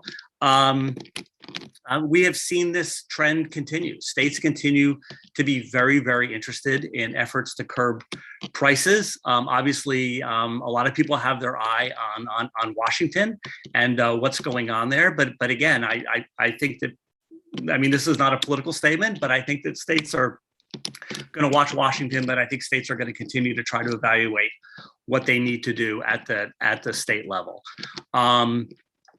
We saw 329 different pharmacy price-related bills introduced across the country, and we are seeing states continue to be willing to take bold action, in spite of, you know, what you probably would understand is very, very intense opposition by folks within the pharmacy industry and the payer industry.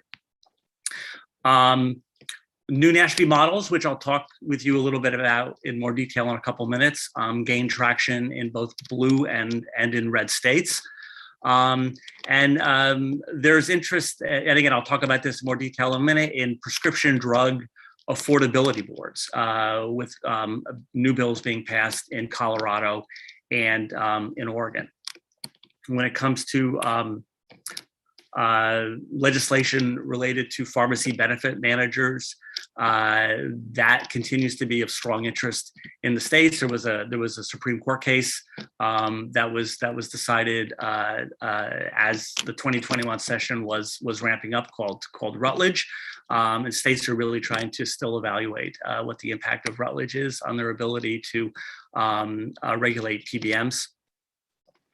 And probably not too surprising in this era that we live in, and you know, with a focus on health equity, particularly, you know, as we are still coming out of the pandemic, we're seeing states really look at that issue when it comes to pharmacy pricing. Who are the underserved communities, communities of color, people with disabilities, older constituents of yours, and what is the specific impact that high drug prices are having on those folks.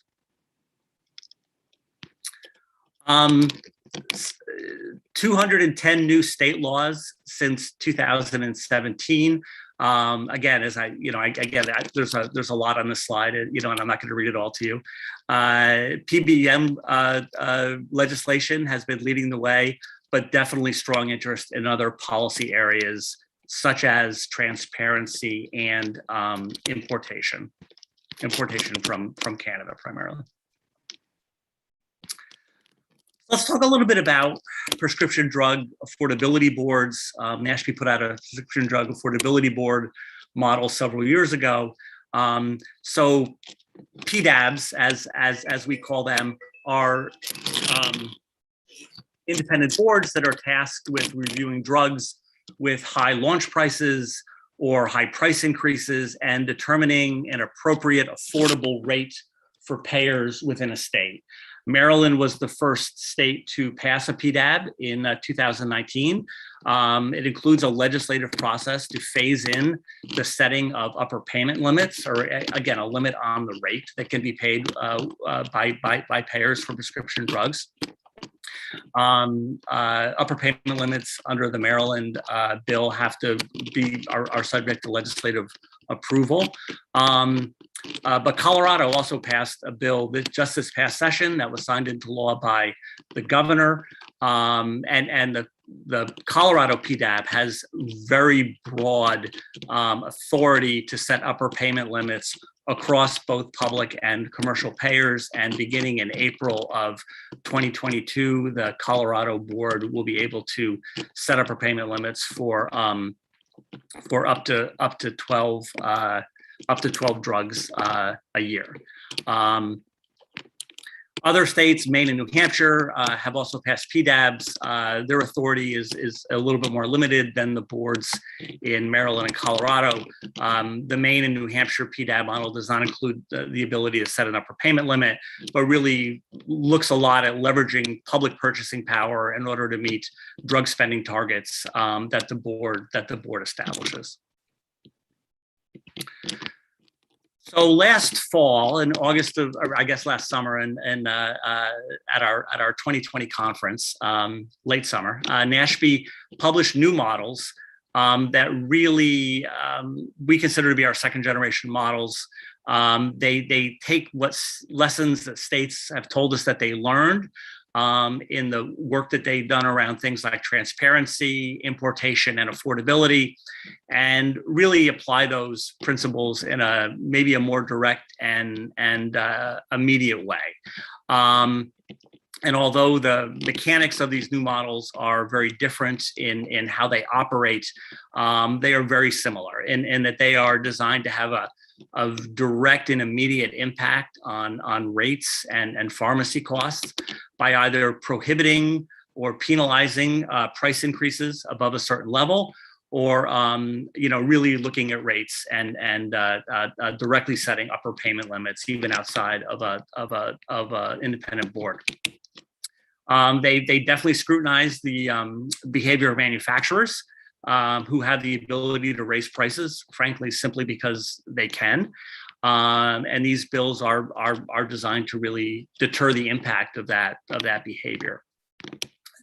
They have broad impact for government and private payers, to the extent that government programs such as state employee health plans would benefit from those bills. They either create savings for state government, or they generate additional revenue.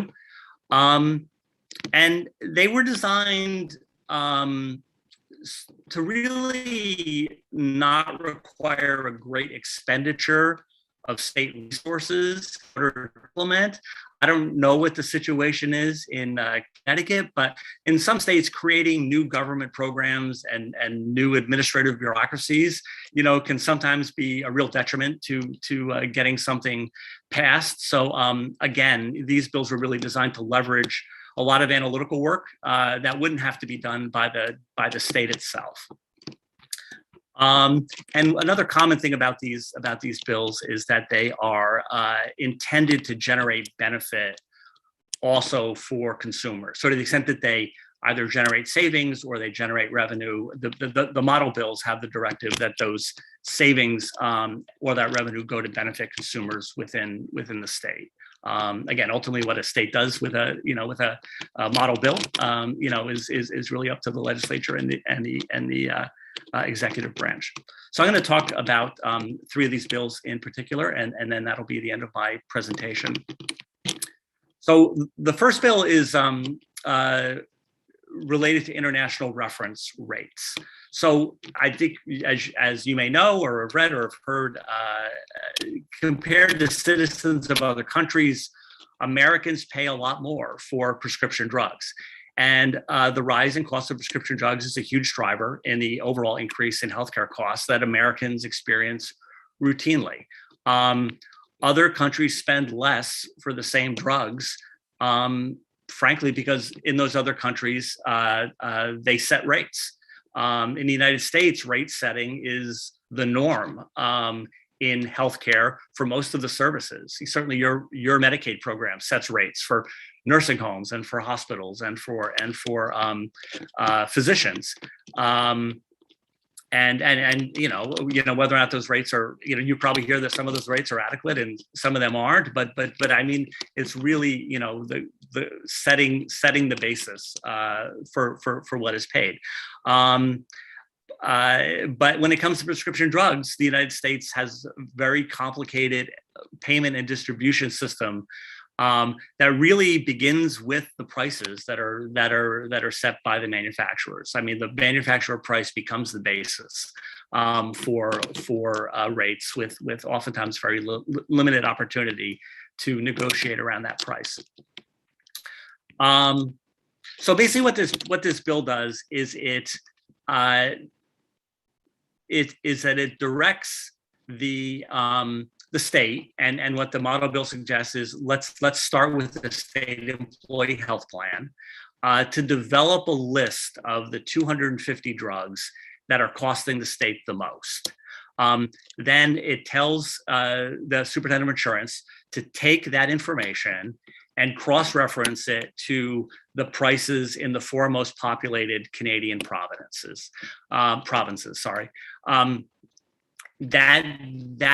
information is publicly available. You can find it on the internet. And then the lowest price among those 4 provinces becomes the rate that the ceiling rate that can be paid within the state for those drugs. Again, all this information is publicly available. It is not. It doesn't require a big analytical lift for the state to do that cross-referencing. As we have worked with states to look at the potential savings for this, a staffer on our staff can figure this information out in about a day. And again, the way the model bill is designed, that this upper payment limit would apply to public payers, to the exclusion of Medicaid, which has its own complicated rebate system, but it would also include commercial payers and ERISA plans that would opt in. Just to give you some context, this is what U.S. prices look like compared to Canadian prices. Humira, based on publicly available information, the average U.S. price is about $2,700 for this particular configuration of Humira. In Canada, the rate there has been set at $541. So it's really pretty startling when you look at the difference in the prices. In one state where this bill was introduced, that actually was introduced in Oklahoma this year. The fiscal office that was supported, the legislative committee, did an estimate that implementing this bill for just the top 20 drugs would save the state employee health plan about $50 million. So again, that does not include savings that would be attributed in commercial payers or participating ERISA plans. So depending how a state implemented this model bill, 250 drugs, top 20 drugs, there would be tremendous savings. The next bill I want to talk to you about is regards unsupported price increases. Again, dramatic annual increases in the price of prescription drugs are a significant driver of increasing healthcare costs in the United States.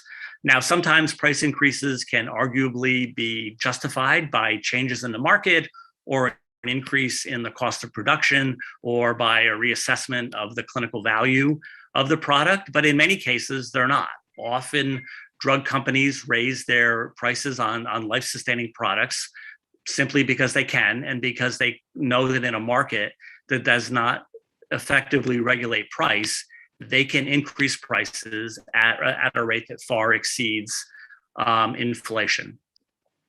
States with transparency laws on the books have been tracking and gaining a better understanding of these drug price increases. And what this model bill does is it builds on that foundation by enabling states to take action against manufacturers raising prices without justification. It relies on an annual report prepared by the Institute for Clinical and Economic Research, ICER, and ICER will be presenting right after I present this afternoon.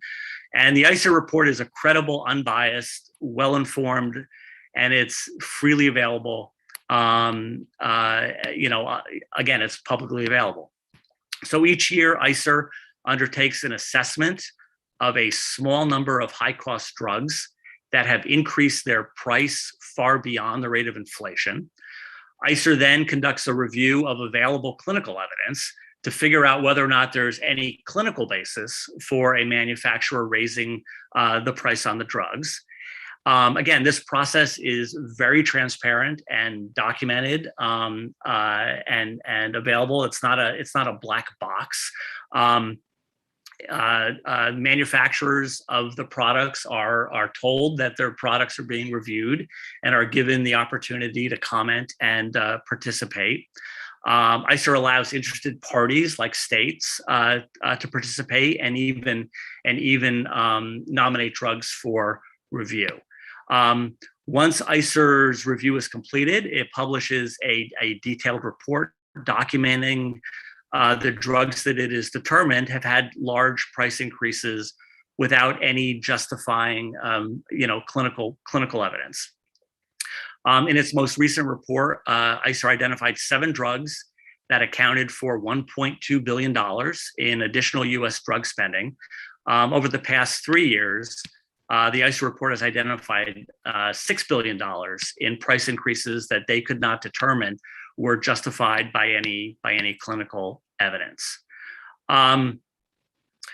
So what this bill does mechanically is it directs the state to look at that ICER report and to put manufacturers of those particular drugs, and it'll be a small number of drugs, on notice that they cannot continue to raise the price of their drugs more than inflation plus 2%. And if they do raise their price more than inflation plus 2%, they will be assessed a penalty of 80% of the revenue generated by that excessive price increase. Manufacturers are instructed to report information on total sales revenue to the state so it can track possible penalties. Revenue generated is used to offset costs to consumers. Sponsor of this bill in Maine last year, Senator Ned Claxton, when he introduced it to the committee in the Maine legislature, said the goal here, though, is to deter the behavior. The goal here is to not have any of this revenue collected. It is to really slow down and rein in these excessive price increases.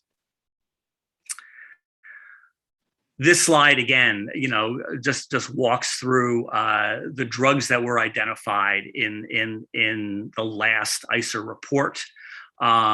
Shows you these are in millions of dollars. What the increase was in U.S. drug spending was due to the net price change. And again, I think if you're at all familiar with pharmacy and pharmaceutical products, a lot of these products are well known to you. The last bill, and I'm almost done, that I'm going to talk with you about today is NASHB's anti-price gouging bill. While the ICER, the unsupported price increase bill that we talked about a minute ago, is really focusing on high-priced drugs, and a lot of them are going to be brand name drugs. The anti-price gouging bill really looks at large hikes that are common for generic and off-patent drugs, and these have been well publicized. The famous Turing Pharmaceutical situation in 2015, where the price of Daraprim was raised from $13 a pill to $750 a pill. But there are other examples of that. Generic Prozac increased from $9 to $69 in January of 2019. The first pass at this bill, honestly, was in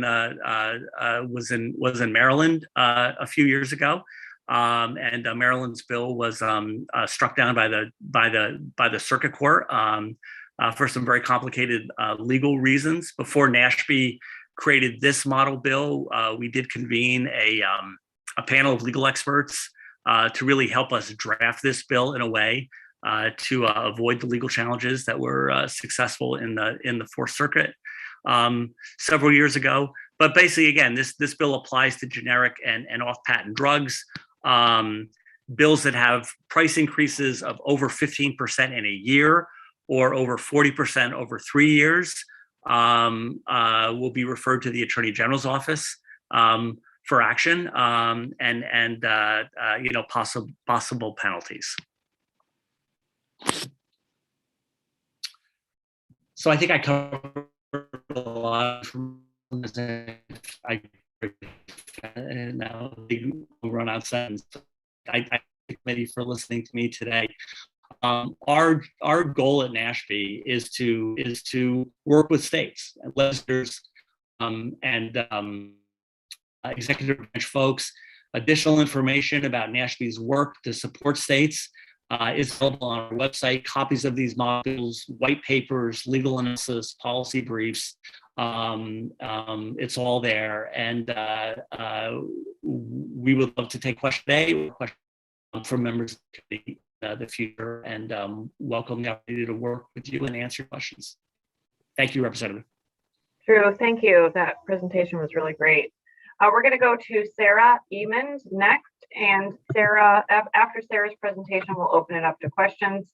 Sarah, as I said, is the Chief Operating Officer at the Institute for Clinical and Economic Review. Sarah, welcome. Rep. Wood and the committee, thank you so much for the opportunity to be here today. One of the benefits of going last is I got to sort of see the threads that we have and how it relates to what I'll talk to you about today, because we all have personal experience, family experience, and tons of data that we heard today about how rising healthcare costs are a problem. They're hurting patients, they're hurting consumers, they're hurting taxpayers, they're hurting employers, right? Trying to pay for health insurance. And one of the things that strikes me specifically about drug pricing conversation, if you survey voters, it is literally the last thing that has bipartisan support among voters in America these days. And yet it's really hard to make policy change. And I just want to acknowledge that's because there's a lot of money invested in keeping things exactly the way they are now. So as we talk about some of the policy options that are presented by some of the work that we do, that I appreciate Drew describing so beautifully, one of our projects, the Unsupported price increase work, it's just important that we all acknowledge that changing the status quo is hard, and that's how we end up in the situation that we're in. So here's the thing. You don't have to choose between affordability and access. And one of the strategies that those invested in the status quo use is convincing us that if we do anything, there will be horrible, horrible consequences. And I'd like to talk to you about the approach that we take at ICER, because we think it's anchored in the idea that we can have the amazing innovation that we all want to cure human suffering at a way that everybody can afford. So who are we? Or an independent nonpartisan group, we do what's called health technology assessment. This is a discipline that is very common in other countries. And it's common in other countries because they have single payer healthcare, right? If you have one entity paying for your healthcare, then you have a government interest in knowing how much value you're getting for your spending. In our hilariously American healthcare system, because there's so many different payers and it's largely government, but there's a lot of the employer money going into it, and then of course the money that we all put into it, we don't have a centralized way of thinking about these trade-offs. What harm do we do to unseen people in the healthcare system when costs go up? We seek to serve those patients, those unseen patients. And we do so by making sure that we're having these really tough conversations in a very public setting. So we produce our reports with input from all of the key stakeholders. Our core reports, comparative effectiveness reviews, take about 8 months. Patients, clinicians, patient groups, the health plans, the manufacturers themselves, all involved. We then convene a regional expert panel to sort of keep us honest on our research and our conclusions. And for some of our analyses, we go a step further, and in addition to saying, all right, how much better is this new drug or this new surgery than what we're already doing now? Well, what is that magnitude of benefit, and how does that correspond to a fair price? Drew mentioned our unsupported price increase work, which only looks at the comparative clinical effectiveness question. And at the end of the presentation today, I can mention a little of the work that's coming up on what we're calling fair access, which is putting payers on notice that they have to hold up their side of the bargain when we're talking about fair pricing. It is not unusual for an organization that's trying to disrupt the status quo to have their sort of motivations questioned. And it's really important that I wanted the committee to understand how we get our funding. All of the research that we do is supported by nonprofit foundations, the largest of which is Arnold Ventures. We do take money from manufacturers and health plans, but it only supports a policy summit we have every year and some other related activities where we bring people together to say, okay, we got a really big problem, and those manufacturers, those health plans, and often clinical experts and patients sit down and try to come up with a policy solution that everyone can live with. We do this work because we believe that having these conversations out in the public is the best way to go. These conversations about benefit, access, price happen every day behind closed doors. The manufacturers will bring a new drug to a payer and they'll say, I want to charge this. And the payer will say, well, I need this rebate in order for you to be on tier 2. And then they'll fight over that size of the rebate and the list price. There's usually no patients anywhere in that conversation. They're not worried about what the patients and their families would think about these decisions. It's something that's perpetuating the status quo. We brought, a lot of us are refugees from industry and refugees from academia that really wanted to do something that had practical implications. It had policy change potential because we saw the harm that was happening with the existing system. And we really think that when we do this, we do believe we can have a healthcare system that better serves patients. And the foundation of our mission is that when there's a fair price from the manufacturer and payers do the right thing and make sure patients get that fair access, then we have plenty of money for the future innovation that we all want. Now, some of you might say, well, isn't that what the FDA, like, why do we need this in addition to all of the work that the FDA does? Well, the FDA is really answering the question of, is it safe and effective? There is little to no comparative data. So if it's the 15th drug for rheumatoid arthritis, they're not asking how much better it is than all of the other drugs for RA. They're asking, is it better than placebo? How does it work against this standard of care? And the FDA does not consider cost or value. How much are we paying for that additional benefit? But we know that health systems are routinely making trade-off decisions. Right? So we have what's called asymmetric information. The doctor deciding on a treatment has a lot more information about your disease than you might at times. And they're not the ones ultimately paying for it. You are as a patient with a coinsurance or copay, but so are your coworkers through health insurance premiums, so is your employer, and so are taxpayers. And we also have these short-term incentives. I need to balance my budget for a year. I hear this a lot when working with Medicaid departments. They're like, I wish I had the luxury to invest now in a very expensive treatment that will help patients 20 years from now, but I have to do what I can with the budget that I have today. And we know that the influence from the pharmaceutical lobby is strong in keeping things exactly the way they are, which is their government-granted monopoly pricing power is unfettered. But we believe that patients, consumers, and their families deserve a voice in this question of fair price. So if you believe in fair price and fair access and future innovation, we think of it in 2 tranches. One is long-term value for money. that's anchored in comparative clinical effectiveness. How much better is this drug than what we're already doing? But of course, we need to think about short-term affordability. In the unusual case, it's happened a few times. Hepatitis C is a great example. Hepatitis C drugs, when they came out, were about $1,000 a pill, got lots of headlines. Guess what? From a long-term value for money perspective, they were a really good deal. But if you asked a Medicaid department to pay for 1 million people with hepatitis C at $1,000 a pill, there literally wasn't any money for that. So that has a short-term affordability problem. So in the 120 drugs that we've reviewed over the last 5-6 years, I'd say a handful have this short-term affordability problem. Most of them, it's really a disconnect on the long-term value for money. All right, I'm going to teach you cost effectiveness in 90 seconds. Get excited. All right, this is called the cost effectiveness plane.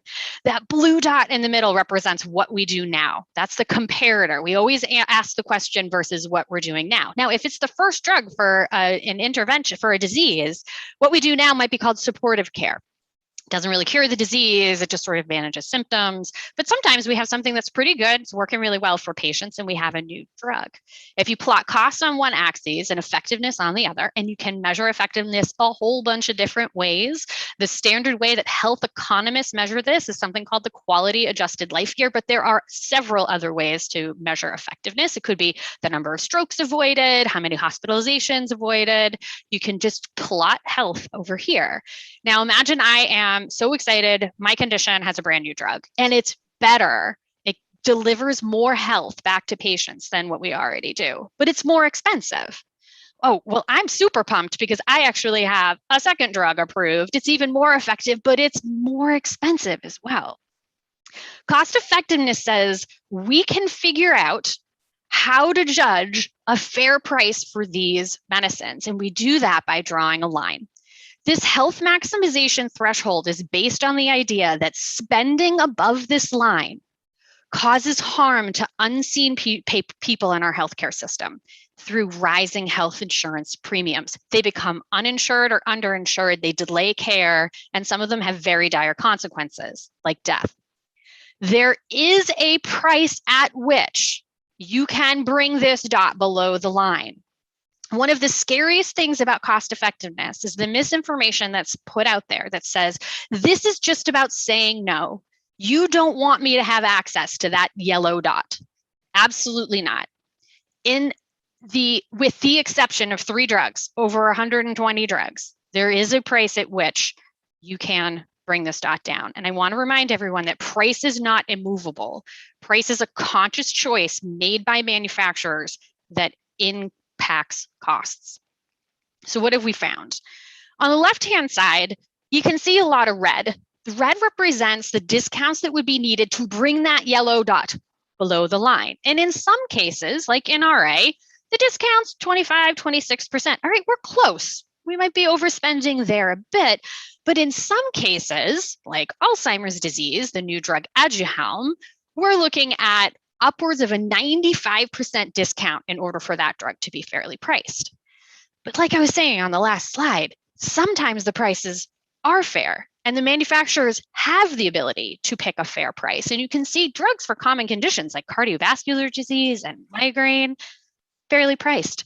Some conditions, very serious ones like lymphoma and leukemia and hemophilia A, fairly priced. CF, not so much. And what's really interesting about this Rorschach test is this isn't that it's not like every rare disease drug is overpriced, right? Zolgensma on the left-hand side is a $2.1 million gene therapy that cures children with spinal muscular atrophy by the time they reach the age of 2, right? $2.1 million is a fair price given the clinical benefit that the manufacturer was able to prove through their trials. And on the other side, you've got, something like cystic fibrosis that costs upwards of $300,000 a year. Our fair price is closer to 70. I have been around long enough to remember when $70,000 a year was plenty of incentive for a community, for a manufacturing community to continue invest and to innovate. Just somehow that metric, that benchmark has changed over the last decade. Just a note about our public meetings. It's one of the most fun things we do. We're having one today on a condition called myasthenia gravis, and it started with our New England CPAC, which we have benefited from having many people from Connecticut serve on over the last 10 years that we've been working with the New England CPAC. Currently, Rob Azeltine from UConn Health and Jason Schwartz from the Yale School of Public Health serve on our public council in New England. All right, so let's talk about policy solutions. What are people doing with this work now? What does that mean for policymakers? Well, one of them is just kind of absent a policymaker intervention. We want to see more of this work in what we call the grand bargain. When a drug maker proactively decides to pick a price in line with the clinical benefit that they can prove through their data, and then payers respond by making sure patients can get access, that means no crazy step therapy, no crazy utilization management, no crazy cost sharing. Everybody wins. And so we have examples: Dupixent for atopic dermatitis, Praluent for high cholesterol. I mentioned Zolgensma. In all of those cases, the manufacturers commented on the impact that the ICER review had about our judgment of a fair price on its decision on price. And then in response, we have payers on record saying, I put this on a preferred tier. I waived most of the prior auth because they did the right thing by picking the fair price. So in an ideal world, if I could wave my magic wand, this is just what's happening, and then we don't need policy intervention, right? Connecticut doesn't have to worry about what laws they need to pass to try to rein this in, because we'll stop overpaying for the low value care, right? We'll emphasize the fair price to get that aligns with the value, and then we'll have plenty of money for this amazing innovation that we want. And if I'm a drug maker, I'm pumped because I've got the ability to get all of that money back through volume, right? So instead of having the patients that might benefit from my drug fighting for access and working with their doctors, and the doctors and their nurses are losing their minds with all the paperwork, I've got twice the volume for my drug. Well, the other area of leverage is really what payers and employer groups can do, and it's helping guide sort of pricing discussions, negotiations, and coverage policy. The VA has been using ICER's research to get a better deal for veterans for about 3 years. And when the partnership was first leveraged about 3 years ago, there was a lot of worry, blog posts and others saying, oh, this means that veterans are going to have limited access. They're going to, not have a lot of choice. And what we were able to show in a health affairs post that we did with the folks at the VA was how this actually led to great access for veterans and a better deal for those veterans. We know that private payers are using this work. About 65% in a recent survey are using those benchmark prices to negotiate price, coverage policy, cost sharing, whatever it might be. And nearly half of the nation's Medicaid departments leverage our work when thinking about their own clinical eligibility criteria and formulary placement. And here, policymakers, this is going to sound like a broken record because this is what Drew really went over. But we know that states are looking for options that they can try to alleviate some of this burden for their constituents, and that no one's holding their breath that's going to be a federal solution to this. Maybe I'll be wrong, but I am not holding my breath that there'll be a federal solution to this. And so using health benefit price benchmarks, comparative effectiveness research has played a part in a lot of different proposals. Both New York and Massachusetts have the authority to leverage work from ICER and other organizations that produce similar work in order to decide on what a fair price is for drugs and Medicaid. New York has used our research publicly twice in order to get a bigger rebate from two manufacturers that was more in line with the clinical benefit those manufacturers could prove through their data. Drew talked about prescription drug affordability boards, and I'll just make the plug that if I'm Maryland and I'm thinking about an upper payment limit, one of the sources of information that I could use to know what that rate is an ICER report that says what a fair price is. And again, Drew did a great job talking about our unsupported price increase work, so I don't need to go through that again. I will mention this final project. It's a brand new project we're doing. The first report will be out this November or December. And what we've done is leveraged a set of criteria about what ethical coverage of drugs looks like from a payer. What does cost sharing look like? What does clinical eligibility look like? Prescriber qualifications. We are applying those criteria to 15 of the top formularies, commercial formularies in the US, and judging the payers on how concordant they are with those ethical criteria. And I'm going to tell you one of the best parts of this project. It's a spoiler alert. When we went to the payers with the draft and said, here are where you failed and you're not concordant, more than a few said, can we change our policy in order to get into concordance? And we said, you can do whatever you want. And so the report that comes out later this fall will actually track the policies that were changed just because there was an independent entity sort of looking to the payer policies with the lens of ethics and fairness. So I'm excited for the conversation today. I think that Connecticut's to be commended for tackling this issue because it isn't easy. And like I said at the beginning, anytime you're thinking about disrupting the status quo, there's going to be a lot of noise. And I hope that you'll take advantage of Drew and I, because I don't want to say we've heard it all, but Drew and I have heard a lot of it. So thank you again, Rep. Wood and the committee for being with you today. Thank you both. Those were really great presentations. I'm just going to jump into a few questions. Which of NASHP's options has worked to actually lower prices in other states? And should we be worried about Connecticut's size as a state when we try to tackle some of these issues? I mean, we're small. Yeah, thank you. Hard to tell. You know, I mean, the older NASHP models, when I say older, these are 4 or 5 years old, right?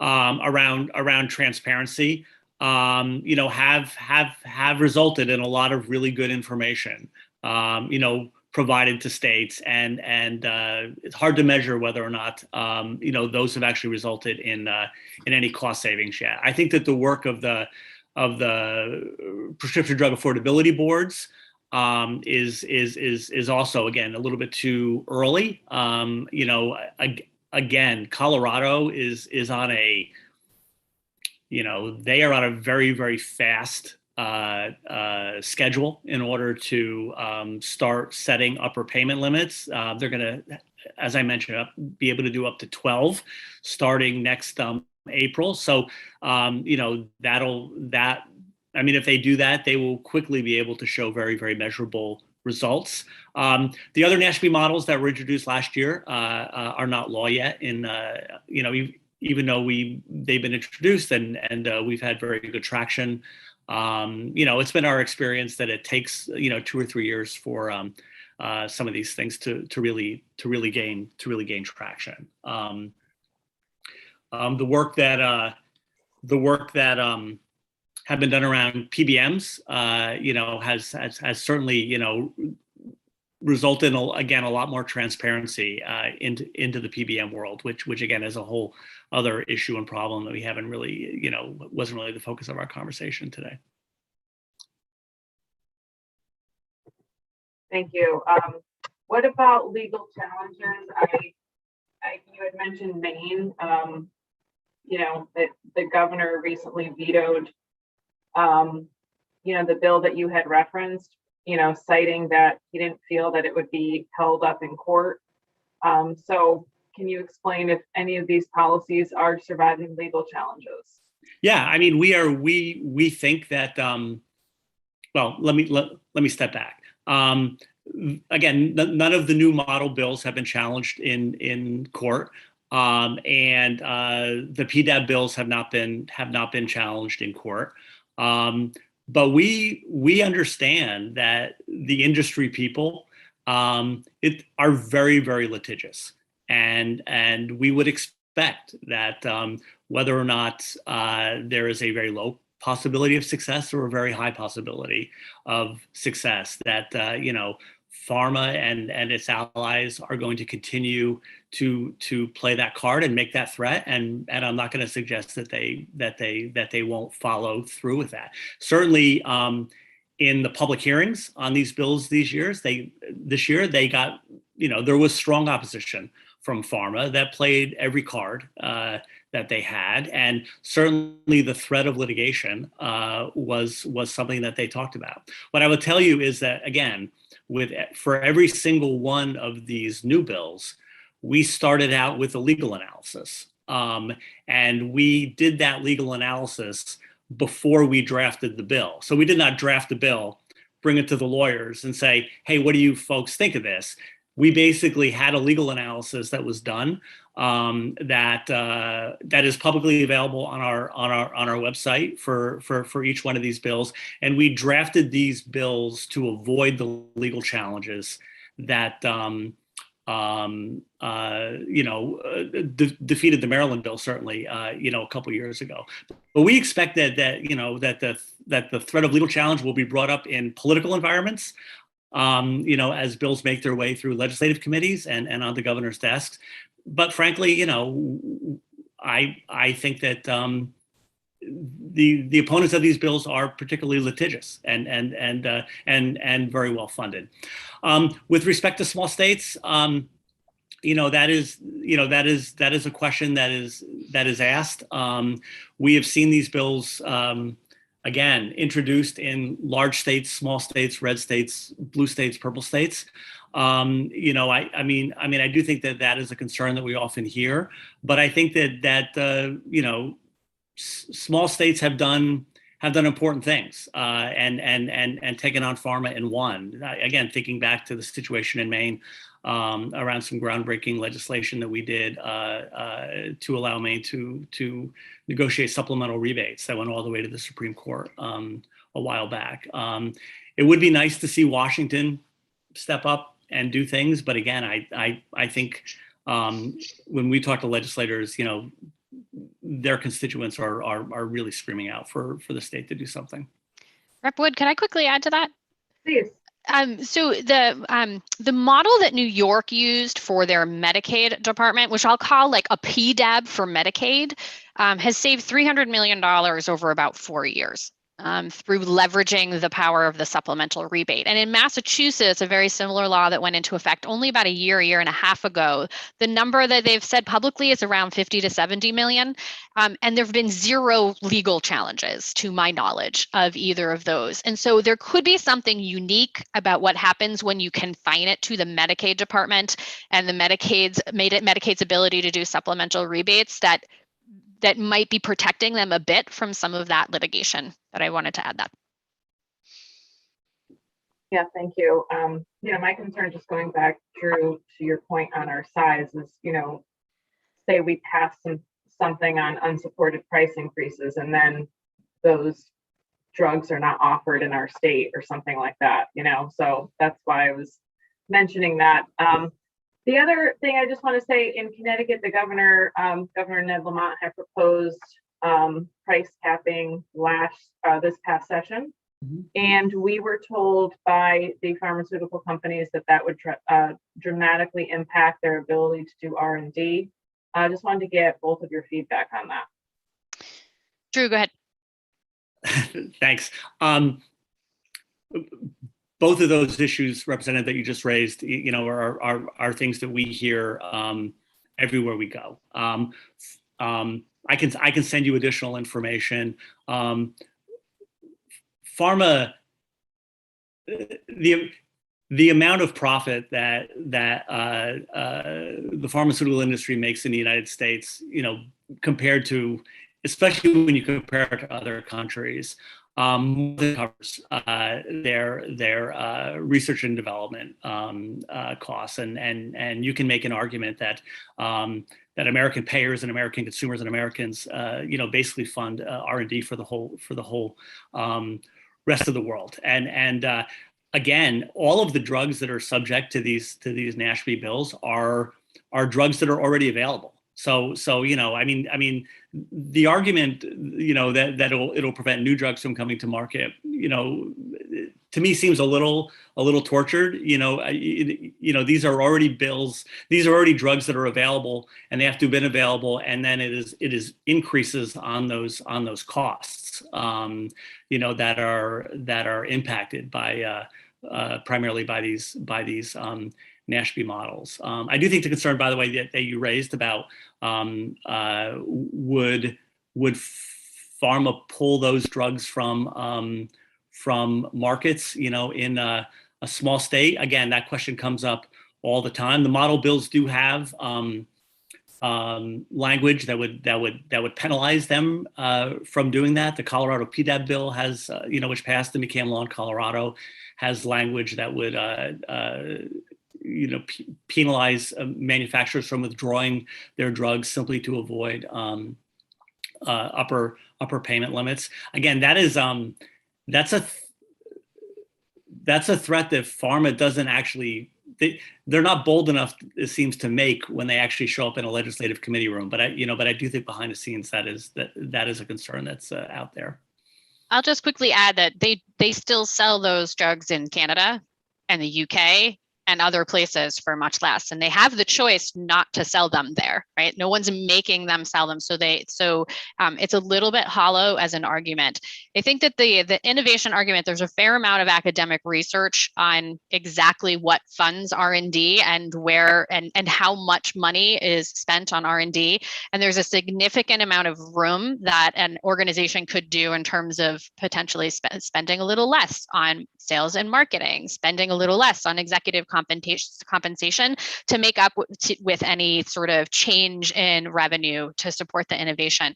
And there's a recent paper from Fred Ledley at Bentley that does a really nice job of just talking about the flexibility of the business model that all businesses have. This isn't something that doesn't exist in the biopharmaceutical industry, to adapt to a new paradigm and be efficient. And his estimation is that if the legislation that's pending right now federally were to go through, that it actually would not lead to any fewer drugs being developed because of that nimbleness of the industry to adapt to a new paradigm. Thank you both. I'll turn it over. Just one last comment, really not a question, is that I think as a committee we should think about our relationship with pharmaceutical companies, because it's not really an us versus them, even though sometimes we're talking like that, because we love these companies. They're helping us get through this pandemic. They're improving people's quality of life. They're taking pain away. They're extending people with illnesses that would have, meant a shorter life. So I think just us doing a better job at facilitating that relationship too is something for us to think about going forward. So thank you to both. Representative Meskers. Yeah, hold on a second, because I have to put on my glasses. So Sarah, your analysis was very helpful. But I might suggest another approach when we look at this. I think the easiest approach I would take to this is, what's the premium that we should allow pharmaceuticals to charge in the US in order to keep research and development in the US? And is it 10% or 15% of an OECD drug pricing model? So we should tell them we want them here. We want them to, we're willing to pay a premium for them to do their research and development in the United States, but not 4 times what they're charging in Canada or 5 times what they're charging in Switzerland. And that the business model may require them to raise prices in Canada, in Switzerland, et cetera. And that we're more than willing to help them in supporting their industry, but we don't want to be funding the entire P&L. And I think that's the more constructive message, that we want them here.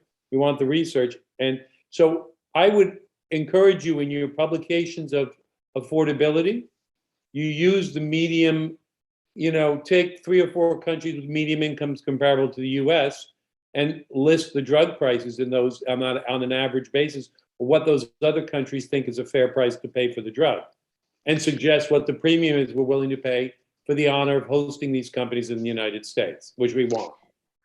That might be more constructive. I love that. And I will admit that the decade I spent in the biopharmaceutical industry, one of my favorite things was something called the Global Price Treaty. And it was based on this fact that it seems bananas that it's the US taxpayer and premium payer that's funding the R&D for the rest of the world. And why should someone with the exact same buying power as me in France get such a better deal? It went nowhere, but I loved talking about that when I was on the biopharmaceutical side.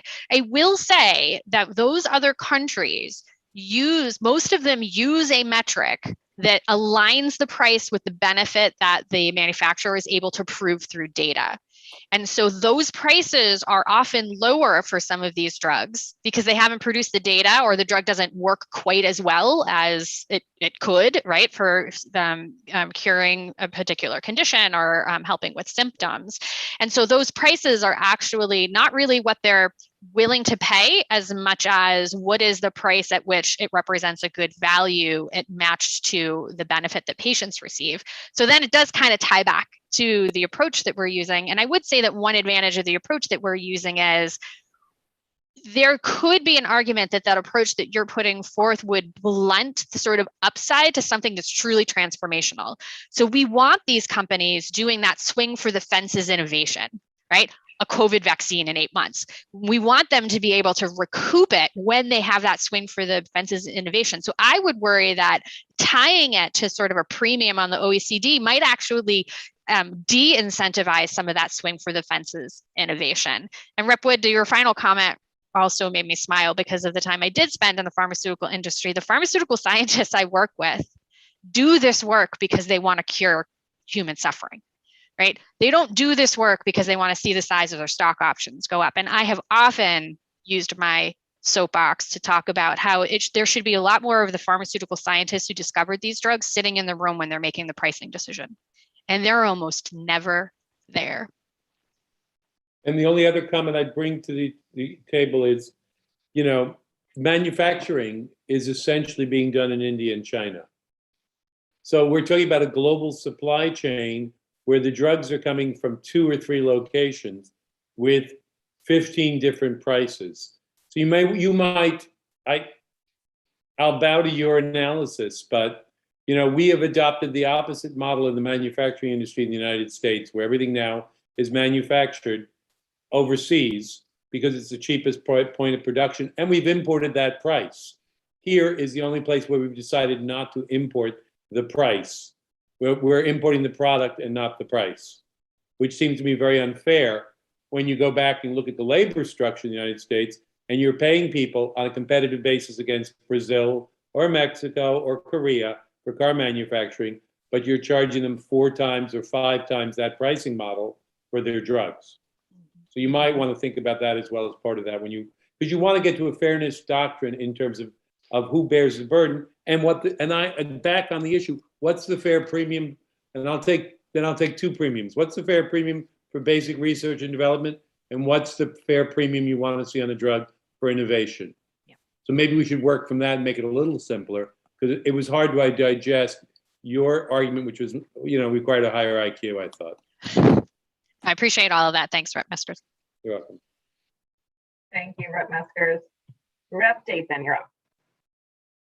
Thank you so much, Rep Wood, for this. Sarah and Drew, this was an amazing conversation, and Rep Wood stole my question. She didn't know it, but she did. And then Rep Meskers kind of added on to it. And I think Drew highlighted something that I have been saying all along, is that, the U.S. is funding the R&D for the rest of the world.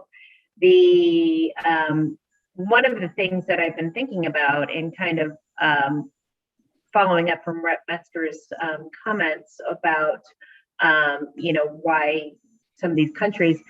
Sarah, have you done any analysis to look at, buying power of a country, because the UK has, the NHS and buying a whole bunch of drugs. Is there any body in the States that has equivalent amount of buying power, or is it because our market is also so fragmented that it's also adding to the lack of buying power that some of these countries are experiencing? It's because my dog wants to ask a question too. We always love canine questions. It's the latter for the most part, sort of the disaggregated way in which we buy and make purchasing decisions. I've talked to a lot of Medicaid departments, and they're like, remember, we don't buy drugs. We just reimburse for them. And so, because sometimes these policy solutions that we're thinking about is like, oh, if we had this like consortium of buying it, they're like, we don't buy drugs. The drugs happen outside of us and have a different supply chain, and we're just like paying the bill for it. And so you are right that because of a model in a centralized health system like the UK, they have the no-go decision, right? They get to say whether or not it's offered to anyone in the country. And so that leverage is why you see companies agreeing to lower prices. What's different and which is and can be challenging on the US as a comparison is that means that there are some drugs that aren't available in Europe that are available here. It's a complicated reason for why. They might think lowering the price to what they say is fair in the UK isn't worth it, so to speak, but that's a decision and a choice that's made by the manufacturers. But it's because they know that they can sort of pay or charge this premium price in the US market. And so I think your point is well taken. I do know that some Medicaid departments, specifically around Hep C, were joining buying consortiums so that they had more leverage about it. Okay, higher volume, give me a better deal. It's really hard for states to do. I'm not going to lie. This is something that's really why we're looking towards Medicare being able to negotiate and sort of using its buying power to right size the prices in some cases. Yeah, I mean, I would say, oh, sorry, Drew, you carry on. Okay. I was just going to say, speaking anecdotally, I remember when my daughter was little and we were in the UK and we went to the doctor, and in the US, her doctor would have given her a certain thing. I asked for it and I said, oh, we don't use that one as the first step. We use this. And it wasn't quite as an agreeable type of antibiotic for a child because you had to monitor when the child ate and all of this. It was closer to like a penicillin rather than necessarily another type of antibiotic. So, I've seen that firsthand. It still got the job done and my daughter was fine. So I was happy. But anyway, sorry to interrupt you, Drew. No, I mean, I thought Sarah's answer was excellent. There are some state models for consolidating purchasing in different areas, and I can forward that information to the committee. But again, another area where there has been tremendous consolidation in the purchasing chain is among pharmacy benefit managers, which now the market, 80% of the market is controlled by 3 middlemen who now exercise a lot of control over the market, even above and beyond the payers that they are, ostensibly negotiating on behalf of. So again, this just comes back to the issue of the fact that the supply chain is very, very complicated, and one approach or a focus in one area isn't always going to get you where you need to be. You really have to focus in a number of different areas. Exactly. I think that's good. Drew, my second question is for you, actually. I'm wondering if you've done any sort of analyses to look at different states' policies on the effects of drug capping or any sort of step therapy legislation, and how that's affect both the private payers as well as Medicare and Medicaid. Well, on on cost capping, certainly on the insulin side, there's a tremendous amount of interest in that, and more states are taking that approach. Really just focused on this tremendous problem of people with diabetes not being able to afford these life-saving drugs, which again are very, very, very expensive when you look at them again compared to what people in other countries. With respect to step therapy, again, I'm not sure I can answer that question right now, but I can certainly get you some more information. Excellent, thank you. I'm just curious because that's one of the pushbacks that we get is when we look at these sort of types of legislation, how that's going to affect cost. And I think that's something I'm curious. I don't know if Sarah, if you have anything to add. What's really interesting, so this is a category of actions called utilization management, right? So a payer might say you have to try this drug before you can try this one, or you need prior authorization from me before you can get this. There's a category of this that's based on clinical appropriateness, right? So the payer is actually saying, the clinical guidelines say you shouldn't jump to a CGRP for acute migraine until you've tried triptans, because we've had them for decades, and yes, they're generic and they're cheaper, but they work for a lot of patients. And if it doesn't work for you, then you can get access to this new therapy, which is more expensive because it's branded now. And so some of it is clinically based, but some of it is economic based, and some of it is a symptom of a problem, right? So one of my biggest examples of this is cost sharing. If you talk to patient advocacy organizations, they talk a lot about the burden of cost sharing in terms of getting access to their medicines. There's so many plans now that do a 20% coinsurance for very expensive medicines that it's bananas to think that anyone can actually afford that. I can't afford 20% of a $50,000 medicine in January, right? Most people can't afford that. And I agree that basically we're asking people who are sick to subsidize the cost of health insurance for people who are healthy, which is the opposite of what health insurance is supposed to do. But this is a symptom of the problem, because if you don't do that, then healthcare premiums go up. And so that's one of the things that we say with our sort of fair price for fair access axiom. If it's fairly priced, think about no cost sharing. Right? If cost sharing is supposed to get to like this economic sort of balance or something like that, and you've got maybe the step therapy just for the clinical piece, right? Clinically appropriate care, then we do have to have a grown-up conversation about how we're using these cost sharing approaches and how they're hurting patients and families. Great. And I really love your approach of having these conversations publicly, because I do think that it is so important. So thank you both for coming today. And again, thank you to the committee, Rep. Wood, and our lovely administrator, Diane, who's made this possible. Thanks. Big shout out for Diane. She did a lot of work leading up to this to put everything together. So thank you so much, Diane. Thank you, Sarah. Thank you, Drew. Thank you so much for the committee and everyone in the public that's watching. This is, I think, just kind of scratching the surface, and we hope to dive deeper into this as a committee. So thank you for your time today, and enjoy your weekend. Thank you very much. Thank you. Thank you. Thank you very much.